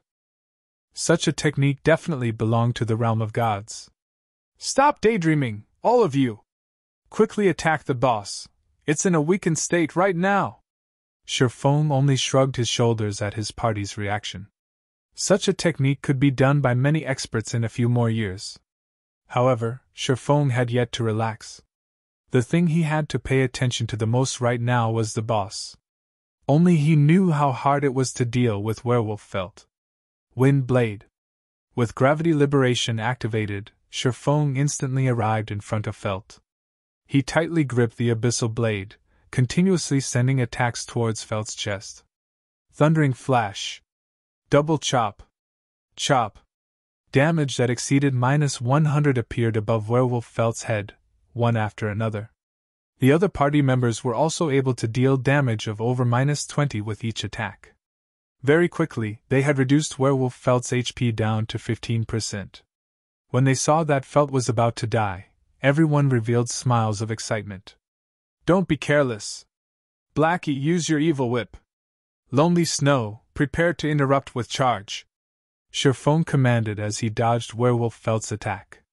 Being told what to do in such a way, everyone's hearts suddenly constricted. A death stare and a hell's roar was already unimaginably terrifying. If it was any other party here, they would have long since revived back at the graveyard. Could Werewolf Felt actually have another powerful skill? How horrifying was this hell mode? Feng constantly paid attention to Werewolf Felt's HP. Just when Felt's HP fell down to 10%, its third big move finally came. Death Berserk. This move would increase Werewolf Felt's attack speed by 100%, its movement speed by 40%, and its attack power by 100% until it died. It was precisely this move that had caused countless elite parties to curse out in madness. After activating Death Berserk, Werewolf Felt's first started turning red. In a moment, it had become blood red in color. Adding in its crimson red eyes and sharp fangs, Felt looked remarkably like a blood fiend. Its terrifying appearance had caused everyone to inadvertently retreat a step backward. They could clearly feel the air of danger given off by Felt. Feng used another double chop, stacking the bleeding effect to 5 layers. Afterward, he spun around and ran. After activating Death Berserk, there was no one under level 5 who was able to block Felt. That included Feng, even if he had a magic weapon. The only method was to kite it, and slowly grinding Felt to death. The moment Feng had escaped the 10-yard distance, Felt's thick thighs suddenly doubled in size. One of its legs abruptly stomped the ground, sending it flying like an arrow, rushing towards Feng. Feng was about to arrive at the location of the large rock, but behind him, Felt's speed was just too fast. He definitely could not make it. Feng abruptly made a 90-degree sharp turn. Hong! Without making any turns, Werewolf Felt smashed straight into the large rock blocking its path, turning it into rubble. Fragmented rocks the size of a person's head were sent flying more than 10 yards away. Seeing such horrifying strength, even a fierce man such as Kola had his heart trembling. If he were struck by those claws, then he would definitely become meat paste. At this moment, Feng had already distanced himself over 20 yards from Felt. Meanwhile, the attacks from the mages never stopped. They continuously ground away Felt's HP. Feng's plan to kite Felt was a success. Every time Werewolf Felt was about to catch up, Lonely Snow would charge at it. He then followed it up with a Bone Crusher, greatly reducing Felt's speed. Afterward, he pulled away from Felt once more. When Lonely Snow's skills were on cooldown, Blackie would use Evil Whip to constrict Felt once more. The skills of the two of them had a quick cooldown. With Feng's occasional Abyssal Bind, they had formed a perfect cycle to toy with Werewolf Felt without pause. 7%, 6%, 5%, 3%. Finally, when Felt only had 1% HP remaining, Feng abruptly turned around. Wind Blade. Thundering Flash. Chop. Double Chop. Feng's single sword slashed at Werewolf Felt's chest, taking away its final 1% HP. System: your party is the first to clear a Hell Mode dungeon. Rewards increased by 100%. Loot increased by 100%. System: cleared Hell Mode of Deathly Forest. Rewarding 8,000 EXP. At this moment, Werewolf Felt exploded, dropping out over 10 items. And amongst them, there was one that made Feng's eyes shine. Crimson Blade. It was a sword that had the color of fresh blood. It gave off a dull red glow, and there was also faint drops of red liquid dripping off the edges of the blade. The entire sword revealed a dense killing aura. Feng never imagined that the item with an abysmal drop rate would actually appear in front of him. Chapter 31 Hell's Book. Chapter 31 Hell's Book. Feng walked over without hesitation. He quickly picked up the one-handed sword filled with killing intent. The Crimson Blade was one of the rarest drops within the Hell mode of the Deathly Forest. It was also the best sword for a swordsman below level 6. Crimson Blade, Secret Silver Rank, One-Handed Sword. Level 3. Equipment requirement, Strength 12. Attack power plus 21. Strength plus 5, Agility plus 6, Endurance plus 3. Durability 30/30ths. Its attack power alone could rival a level 5 two-handed bronze axe. With the 6 extra points in agility, it could increase the attack speed of a swordsman by quite a lot. The Crimson Blade was definitely a precious weapon for swordsmen. Unfortunately, Feng could not equip it yet. His experience was currently at 69% of level 2. There was still quite an amount before he could reach level 3. Moreover, he wouldn't be able to equip it even if he had reached level 3.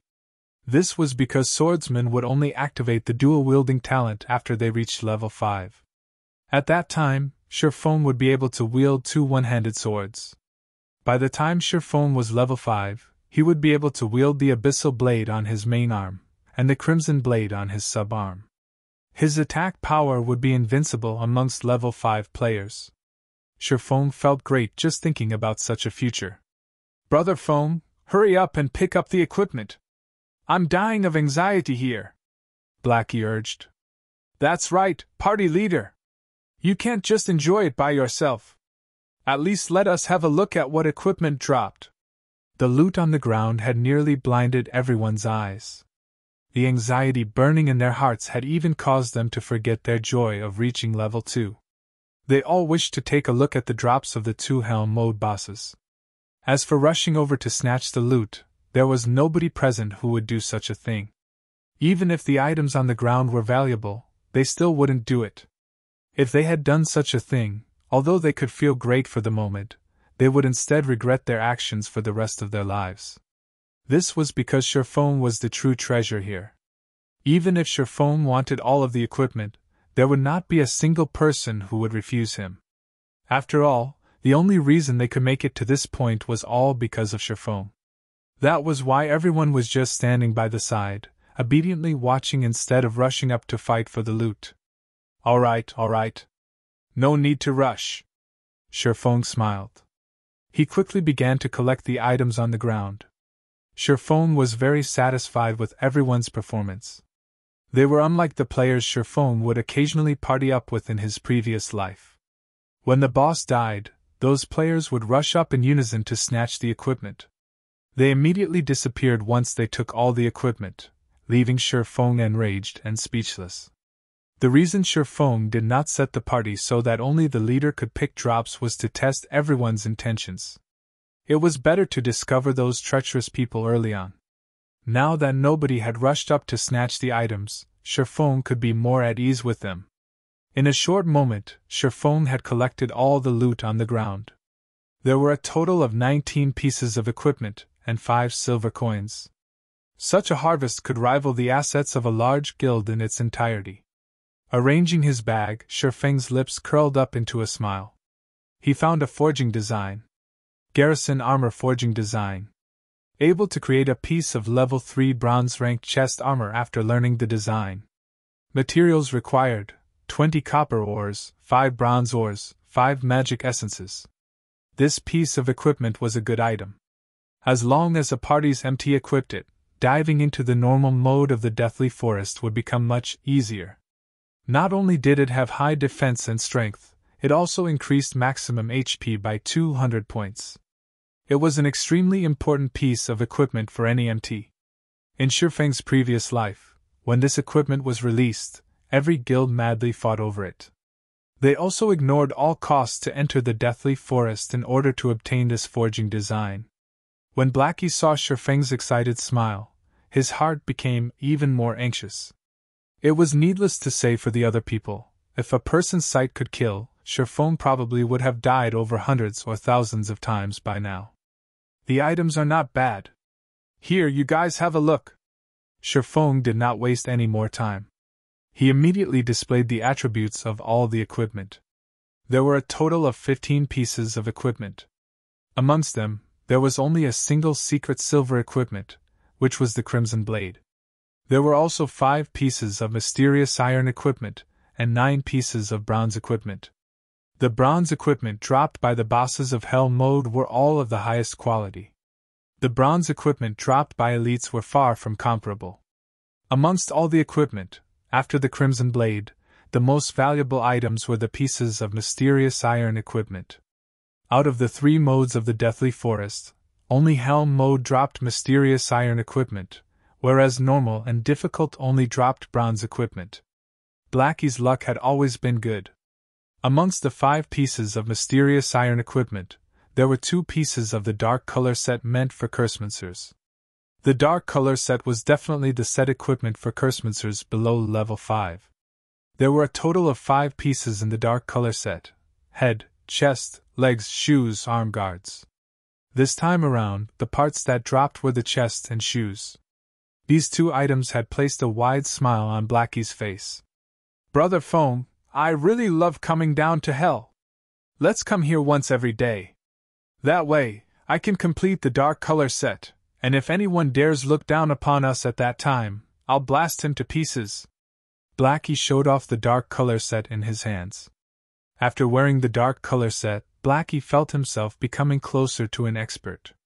His magic attack was increased to 66. A single level 3 dark arrow could take away more than half the HP of a level 1 shield warrior. If he could complete the dark color set, then a single dark arrow could one-shot a shield warrior. He put on the suit of ash gray fur robes, coupled with glistening pitch-black boots. Everyone could tell they were pieces of a set with just a glance. The others drooled when they saw the black luster of the dark color set. Their hearts were filled with hatred and envy for Blackie. They had never imagined entering Hell would be such a great experience. They truly hoped they could enter Hell a few more times in the future. The remaining 3 pieces of mysterious iron equipment were the set pieces for Guardian Knight, Shield Warrior, and Elementalist. Amongst those present, only Kola was a Guardian Knight. Thus, Feng gave the piece of equipment to Kola and stored the others. As for the remaining bronze equipment, Kola received a shield and Lonely Snow received a great sword. Both pieces of level 2 equipment had the best attributes possible on them. Drowsy Sloth and Gluttonous Mouse also received a piece of bronze equipment each. Quite a few pieces of Feng's equipment were also replaced. Amongst the bronze equipment, there were 3 pieces that belonged to Swordsman.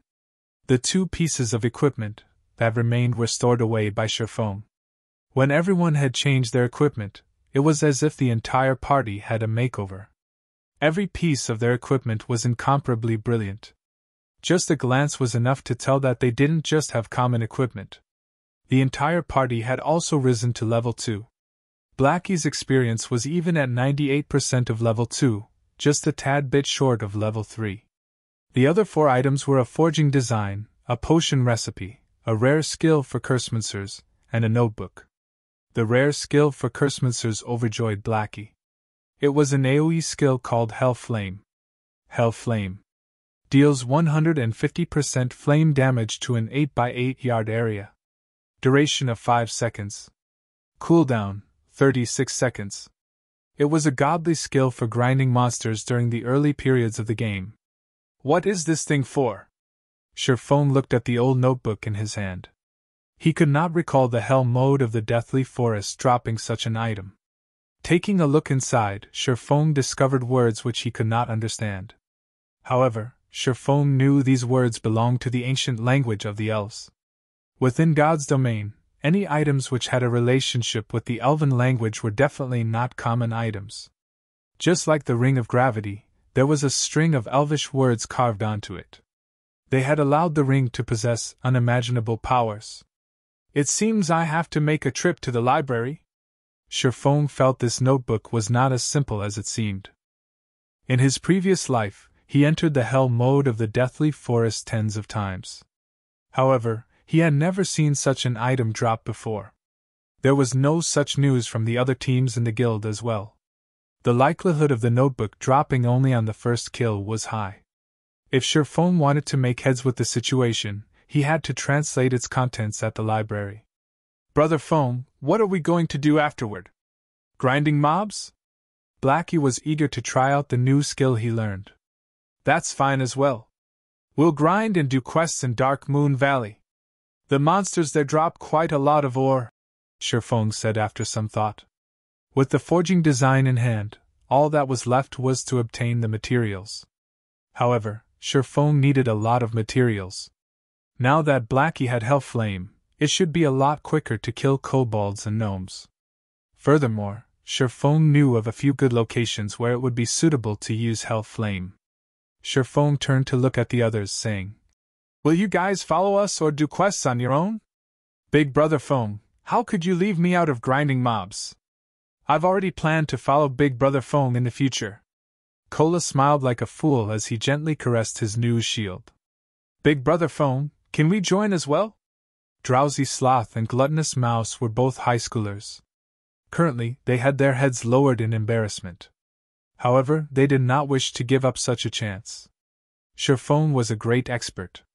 They would reap endless benefits if they could learn a thing or two by staying by his side. Feng said, smiling, "Of course you are all welcome to join." Suddenly, the two of them revealed excited expressions, both their hands clenched up in excitement. "Since nobody is opposed to it, then we will go grind in Dark Moon Valley." After finishing his piece, Feng called out the system panel. He selected the dungeon's party teleportation, parting with the deathly forest. Chapter 32 Stunning Invitation. Chapter 32 Stunning Invitation. There was a sea of players in front of the deathly forest. Currently, they were all gathered around the dungeon's entrance. Such a situation was due to the actions of the large guilds of Redleaf Town. The elite teams of these large guilds had all arrived at the deathly forest. They were all prepared to challenge the dungeon. These teams were much stronger than the loosely made elite parties. Common equipment covered their entire bodies. There were even pieces of bronze equipment in the mix. "That's Heaven's Crown's core MT, immovable mountain. Never have I imagined that even he would come to this place. Someone will surely clear the deathly forest this time. Humph, Heaven's Crown is just a third-rate guild. Look over there, even the sub-leader of Assassin's Alliance, Stabbing Heart, is here. Also, the Guardian Knight named War Soul by his side is the top 5 knight of the Assassin's Alliance. He is even stronger than the immovable mountain." The players in the surrounding area started a discussion amongst themselves. They held optimistic views towards these large guilds at clearing the deathly forest. It was to be expected, as there were over 10 guilds currently present, both large and small. Amongst these guilds, the most well-known guild would be the second-rate guild, Assassin's Alliance. Following them would be the third-rate guild, Heaven's Crown. The others were just some unknown guilds, but they still would not be looked down on. This was because a workshop stood behind every guild. These workshops hired experts. Average players could not compare to them. Each large guild wanted to build its reputation in Redleaf Town. Conquering the first dungeon in Redleaf Town was the perfect way to do so. Hence, all of the large guilds made ample preparations for the dungeon. They spent large sums of their assets to buy equipment and medicine. They also bought a lot of information on the deathly forest. So, they were extremely confident about conquering the dungeon. "Boss Waving, these guild teams have gorgeous equipment. They will definitely clear the deathly forest this time," Werther's Summer Knight commented with a pained expression. Waving slowly but surely crossed his arms in front of his chest. He nodded slightly, saying in a helpless tone, "The deathly forest is too difficult. We party-wiped before we even met the boss. In the end, parties like ours only became scouts for the guilds. What's there to brag about being a guild's expert? Boss, it's not our skills that are lacking. The dungeon is just too horrifying. It has too high of an equipment quality requirement," the shield warrior, Battle to the End, said in disdain. He held contempt for the guild experts deep in his heart, and he was sure only their equipment prevented them from clearing the dungeon. That's right, boss. If our party had such equipment, we would have long since cleared the deathly forest, Wordless Summer Knight confidently said. Speaking of dungeons, Wordless Summer thought of Feng's party. He giggled as he said, "It's not like we didn't have any gain. We've killed 2 night rabbits and even got a skill book for berserkers. Compared to that party led by Captain Noob, we're much stronger. They still haven't shown themselves. I guess they've already fled from embarrassment. It sure is a pity for Lonely Snow. If he followed the boss, then he would have been given this skill book. If he found out about it, he would regret not following us into the dungeon." That's right. Lonely Snow doesn't know how to appreciate the kindness given to him. Now, he will definitely regret not following the boss, Battle to the End laughingly said. Lonely Snow's skills are still quite good. I don't know how that noob managed to gain the favor of that expert called Blackie. However, no matter how great that expert's techniques are, with dead weight pulling him back they would still party wipe. He is probably too ashamed to show himself right now. If he had gone with us, we might have cleared the deathly forest by now. Waving slowly was silently pleased with Blackie's end. Boss, the guilds are going to enter now, Wordless Summer said. However, just as the guilds were about to enter the deathly forest, the dungeon's teleportation gate suddenly changed color. It instantly turned from a silvery gray to a pitch black color. There was also an indistinct skull that was roaring. The many members of the guilds couldn't help but retreat a few steps back. What is this situation? Such a question appeared within everyone's hearts. However, they quickly received their answer. 6 figures suddenly appeared in front of the dungeon's entrance. Each and every one of them was clothed in glorious garments. Just by standing there, the 6 of them caused others to feel a faint pressure, especially the Cursemaster with the black-colored staff. The dark gray-colored equipment on the Cursemaster was clearly a set. A single glance was enough to tell they were not common goods. The materials it was made of were much better than bronze equipment. Why are there so many people? Feng took a look at his surroundings, discovering these people were the elite teams of large guilds. He was slightly confused as to why all these people were blocking the dungeon's entrance. Feng's party members also started to panic. The pressure from being watched by so many people was no weaker than facing off against a boss monster. Boss waving, look! Isn't that the noob? Wordless Summer pointed towards Feng. Waving slowly knitted his brows. Feng was not the only person he spotted. There was also Lonely Snow. He curiously asked, how could they be here? Didn't they run away long ago? In my view, I think they did not even enter the forest of the dungeon. They knew they could not clear the dungeon, but they were also afraid of embarrassing themselves. So, they stayed in there until now. Battle to the End laughed.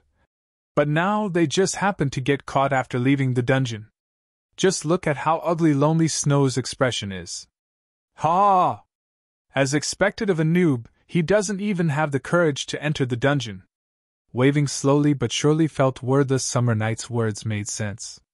If not, how could Feng's party have returned safely? Waving slowly and the other party members experienced the horrendousness of the deathly forest. After entering the forest of the dungeon, there were only 2 possible results: either they cleared the dungeon, or they party wiped. There was no possibility of a third option. Now that Feng's party had returned safely, there was only one possibility: they never entered the forest. It was impossible that they cleared the deathly forest. During the time Waving slowly and company started laughing at Feng's party, the players surrounding Feng had already laughed themselves into madness. Such a scene confused Waving slowly and party. Why were these people laughing at Feng's party? Were they actually famous? What Waving Slowly's party did not know was that Feng's party had already become famous throughout the entire deathly forest. Feng's party mainly consisted of level 1 noobs, yet they entered the hell mode of the dungeon. There was no action more foolish than this. It would be hard for others not to notice such an action. As they say, bad news has wings. Ha ha ha, that exotic player is back.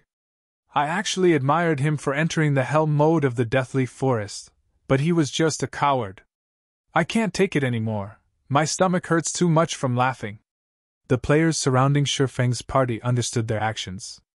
They had foolishly entered the hell mode of the dungeon, so they could not enter deep into the dungeon. Instead, they stayed around the dungeon's entrance, and looked for a time to leave the dungeon in secret. Unfortunately, even God would not help them. They coincidentally left just to be seen by the many guilds. Brother Feng, what's wrong with these people? Blackie looked at the laughing players laying on the ground. Scratching his head, he asked with an odd tone. Did their brains go bad? Why are they holding their stomachs and laughing on the ground? Who knows? Maybe their brains had a cramp. It seems we shouldn't play God's domain too long, especially for the first time. Feng did not think their appearance had any relation to the actions of these people. We better leave. This is just giving me the creeps. The other members of the party nodded in agreement. The players in the deathly forest were truly strange. Big brother, please hold on for a moment. Just as Feng's party was about to leave the dungeon's entrance, a ringing voice entered everyone's ears.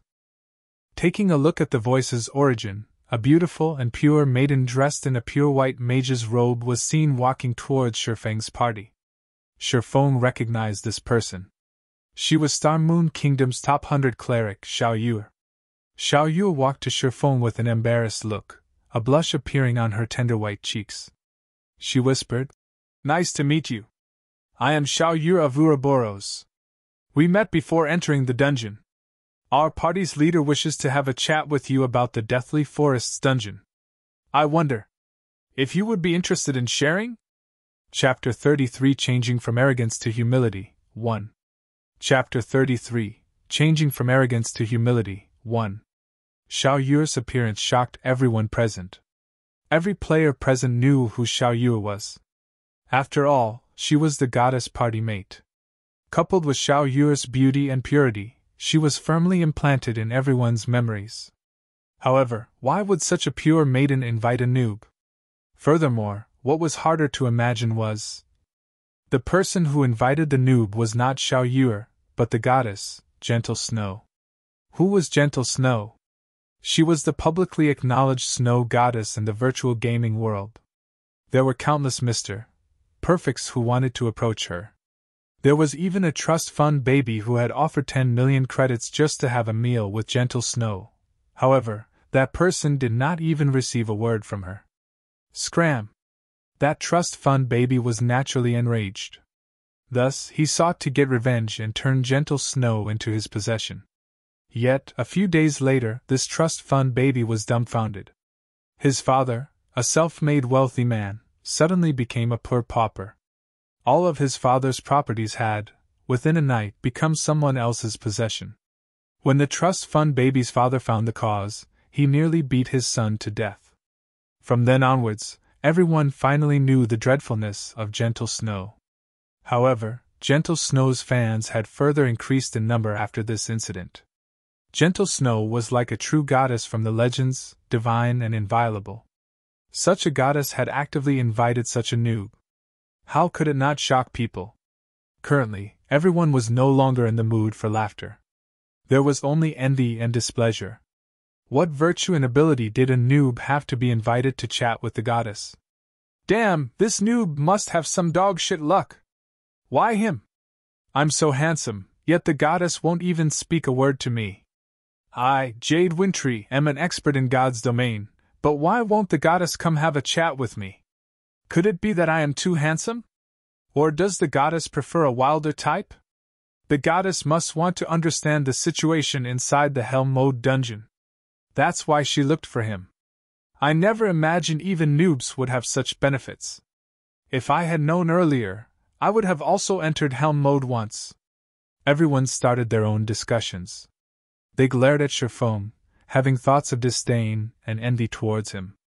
They could not help but want to kill him right that instant. Boss waving slowly, I didn't hear wrong, right? That noob actually received an invite from the goddess. I must have heard wrong. Wordless Summer Night pinched his thick cheeks, saying with a foolish expression. It should be right. However, the goddess must have something she wishes to ask. He was only lucky, that's all. The prideful waving slowly deemed Feng being able to chat with the goddess was all just due to his luck. Battle to the end nodded his head to the side, agreeing to waving slowly but surely's opinion. Gentle Snow was an existence they had looked up to. They were people of completely different worlds. Not to mention having a chat with her, they had already felt incredibly lucky just by being in the deathly forest with Gentle Snow. Just when everyone thought Feng would smugly agree to the invitation, Feng had instead given a contradictory answer. Not interested. I'm in a rush for time. Feng turned around and left immediately after responding. He did not care about Xiao Yu in front of him at all, and he cared even less about Gentle Snow's invitation. Now that the forging design was in his hands, he only lacked ore. The quicker the garrison armor made its appearance, the greater Feng's income would be. If he missed out on this great chance, he would lose a large sum of coins. Blackie had been extremely excited when he thought he would be able to get close to the goddess. Feng's answer, however, nearly drove him to madness. There must be a mispositioned nerve inside Feng's brain to reject the invitation. It was not just Blackie who was dumbfounded, even Xiao Yu was shocked motionless. It was the first time she met a man who actually rejected Sister Snow's invitation.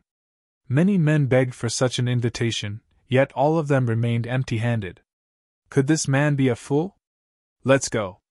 What are you daydreaming about? He turned and asked his motionless party members when Feng discovered nobody following him. Brother Feng, that's an invitation from the Snow Goddess. Won't you think about it some more? Blackie requested. His mind was bordering insanity right now. At the same time, his heart continually prayed for Feng to agree quickly. Such a great chance would be impossible to come by in the future. I've already said I don't have the time. Feng responded with a smile. Feng became speechless when he looked at Blackie's prayerful eyes. No matter what, Blackie's reverence for the Snow Goddess would not change one little bit. Currently, Gentle Snow and Zhao Yueru walked over. Clad in a silvery white plate armor, Gentle Snow was undoubtedly the focus of the entire deathly forest. Everyone's eyes were glued to her perfectly curved body, their mouths drooling. Nobody had imagined Gentle Snow would personally make an appearance. Everyone's envy and hatred for Feng grew even more. You can be at ease. I will not waste too much of your time. This piece of bronze equipment can be your compensation. Gentle Snow carefully watched Feng. She discovered Feng was indeed different from other people. Although Feng had a typical appearance, his body gave off a calm and steady feeling. There was also a faint murderous aura radiating from his body.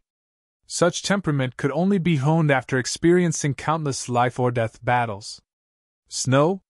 Zhao Yueru was shocked. She never thought Gentle Snow would think so highly of Feng. Her beautiful eyes unwillingly turned towards Feng. Her brows slightly creased, and she said in a contemptible tone, I don't think this fellow is worth a piece of bronze equipment, a piece of gray equipment at best. They had already been respectful by inviting Feng over for a chat. However, not only did Feng not appreciate their kindness, he even rejected them immediately. If someone else received such an invite, they would have long since come running over to fawn over them. It was the first time Zhao Yueru met such an unattractive man who took such an action. She firmly believed Feng had some scheme in his mind and there was nothing good about him. No need for the bronze equipment. I have those things myself. Feng waved his hand, saying in an uncaring tone. He never tried to flatter the witch, to begin with, but he never imagined she would speak of him in such a way. However, he was not a poor ghost, he did not need any charity. Zhao Yueru's beautiful eyes measured up Feng. She couldn't help but let loose a faint laughter, playfully saying, Such an unyielding spirit. You clearly want it, yet you're refusing to admit it. Snow, this fellow is really insincere. Yueru. Gentle Snow impatiently sent Zhao Yueru a glance, hinting her not to overdo it. To begin with, they were the ones who took the initiative to send the invite. It would not be proper to look down on others now. Zhao Yueru pouted. She shot a glance towards Feng, puffing out her prideful twin peaks as she helplessly turned her head away. She did not think a poor fellow like Feng would have anything they wanted. Sorry, please receive this piece of equipment as an apology. Gentle Snow took out a level 0 bronze belt meant for a swordsman and traded it to Feng. She wanted to put an end to this matter. Feng did not reject the offer after seeing Gentle Snow's sincerity. If he rejected it, it would only show how petty of a man he was. At the same time, he would cause Gentle Snow to think he did not wish to reconcile. He couldn't just keep on refusing the kindness of others. Besides, he was indeed missing a bronze belt. Hee, and here I thought you had some great ability. In the end, you still need it, Zhao Yueru said in disdain. She inwardly felt unfortunate to lose a piece of bronze equipment. They obtained this piece of equipment after killing a rare elite with much difficulty. It was an absolute waste now that their efforts were benefiting Feng. Feng slightly wrinkled his brows. Not even a man would be able to stand being mocked and ridiculed in such a way, not to mention a reincarnated person like Feng. Since Miss Snow gave me a piece of bronze equipment, it is only proper for me to reciprocate in kind. Let this item be the return gift. Chapter 34 Changing from Arrogance to Humility, 2. Chapter 34 Changing from Arrogance to Humility, 2. Gentle Snow's eyes flashed when Feng also wanted to gift her something. She felt astonished, and thought Feng was an interesting person. Feng conducted himself properly, and he was not as hard to get along with as she had imagined. You? Gifting Snow a present? Do you think Snow would even want it? Zhao Yueru could not help but turn her head around. Her fresh red lips curled into a seductive smile, and her eyes held a sneer within them. She was silently laughing at Feng's overestimation of himself. What kind of item has Gentle Snow not seen before? Even luxury cars worth over 10 million could not catch her attention, not to mention an item within a game. Currently, Feng took out a piece of paper from his bag. This drawing was one of the drops from the boss. Feng nonchalantly passed the item over to Gentle Snow. When Zhao Yueru saw Feng take out a piece of scrap paper and give it as a present to Gentle Snow, she could not help but coldly say, "Are you trying to make a fool of us?" "No," Feng said in a serious tone. "Snow gave you a piece of bronze equipment, yet what about you? You took out a piece of scrap paper to trick her. Do you think a piece of scrap paper could compare to a piece of bronze equipment? If you're not playing us for fools, then what are you trying to do?" Hearing Feng's answer, Zhao Yueru was further enraged. Behind Feng, Blackie and the others were each covered in a cold sweat. Even if you did not wish to chat with the goddess, you still should not make a fool of her. Wasn't this just courting death? They clearly obtained a good amount of equipment inside the dungeon, and just simply giving one of those pieces would easily solve the problem. If Feng's actions angered the goddess, even if the goddess herself did not take action, the players surrounding them would surely kill them off for her. Seeing a mishap about to occur, Blackie thought of giving away the bronze staff he held. However, Gentle Snow gladly received the scrap paper Feng gave her. Suddenly, Blackie and everyone else's mouths formed a 0H shape. The goddess accepted it? What kind of situation was this? Thank you for your present, I like it very much. Now can we go somewhere with fewer people to have our chat? Gentle Snow smiled in appreciation. Feng also smiled and nodded in agreement. Looking at Gentle Snow's faint smile was like watching a dazzling sun that warmed a person's heart. It would be hard to forget such a smile, even after a lifetime. Snow, you're going to forgive his rude actions just like that? Zhao Yueru asked in a puzzled tone. It's all right, Yueru. I like this item very much. Gentle Snow turned around after commenting, letting Feng lead the way. Zhao Yueru was stunned. She just could not understand what kind of drug Feng had given Gentle Snow. Was a piece of scrap paper enough? Just what was this piece of scrap paper? Snow, just what did that fellow give you? Zhao Yueru whispered. Just by seeing the fire poker on Feng's waist, she could tell Feng would not be able to give anything valuable. However, Gentle Snow still happily received it. Such a result puzzled Zhao Yueru significantly. A potion recipe for the basic strength potion. When consumed, it will increase a player's strength by 6 points for half an hour. Gentle Snow calmly replied. What? Zhao Yueru leaped up in shock. How could he have such a precious recipe? Potion making was very hard to learn. The recipes needed were famed for being rare drops. Even the current Ouroboros only had a few normal recipes, not to mention rare recipes. A recipe that was capable of increasing the strength of a player by 6 points was unheard of until now. If the current level 2 players could have an extra 6 points in strength, that would equate to an additional 12 attack power. Such a potion would have a significant effect when they dove into a dungeon. Regarding guilds who frequently conquered dungeons, the value of this recipe far surpassed that of tens of pieces of bronze equipment. As long as the basic strength potion were for sale, the supply would never be able to meet the demand. Yet Feng gifted such a recipe away. Did Feng not know the value of this recipe? However, Zhao Yueru shook her head, denying this assumption. Before, she had seen the confident expression on Feng's face. He knew the immense value it had towards their guild. Currently, Zhao Yueru turned her head once more towards Feng. A tinge of red appeared on her cheeks when she thought back to what she said before. She felt humiliated. She actually called a rare recipe a scrap paper. When she thought of Feng's smile, he was definitely laughing at her lack of knowledge. He was such a hateful bastard. Now you finally know. I've already said he wasn't simple. Gentle Snow smiled at Zhao Yueru. Even after Gentle Snow and Feng left the scene, the surrounding players had yet to recover themselves. What kind of situation was this? A noob actually received the attention of the goddess. Was this person really a noob? Boss waving slowly, that noob left with the goddess. Wordless Summer Night was very upset. After watching the goddess being very courteous with Feng, even an idiot could tell Feng was not that simple. Don't mind it.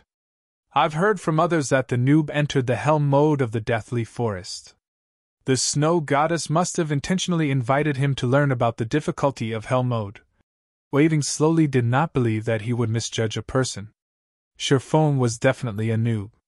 He must have just been incredibly fortunate. Before, he managed to gain the favor of an expert. Now, he also somehow managed to obtain the favor of the goddess. In a rock pit over 200 yards south of the Deathly Forest, Gentle Snow and Feng sat facing each other. Surrounding them was a beautiful scenery and gurgling streams. As for the others, they stood to the sides. None of them tried to eavesdrop on the conversation between Feng and Gentle Snow. They comfortably sat down and started chatting amongst themselves. I wonder what business Miss Snow has for me. The Deathly Forest. Gentle Snow openly said. I want the strategy for the Deathly Forest. State your price. Hee, I'm afraid Miss Snow is overthinking things. How could I have the strategy to the Deathly Forest? I've only entered the dungeon once. Feng would not admit to possessing the strategy. It would bring about the suspicion of others. After all, God's domain was a game constructed by the main God system.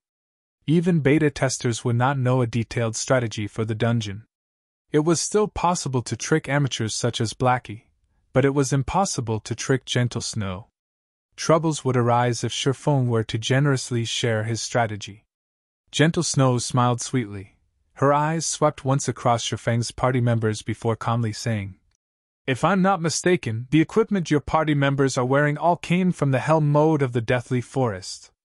Although your party has 1 or 2 players with proper techniques, everyone knows you had invited 3 level 1 noobs as temporary members. Such a party was able to enter hell mode, and even came out with quite a lot of equipment. Do you think I would believe you if you said you did not have any information? Let's not twist our words around. I know you're a beta tester, and not just any beta tester. You must have done detailed research on the Deathly Forest. Otherwise, you wouldn't be able to clear the dungeon at all. This basic strength potion recipe is the best evidence as to why I would say you've cleared it. You can rest assured, however, that I will not reveal your secret.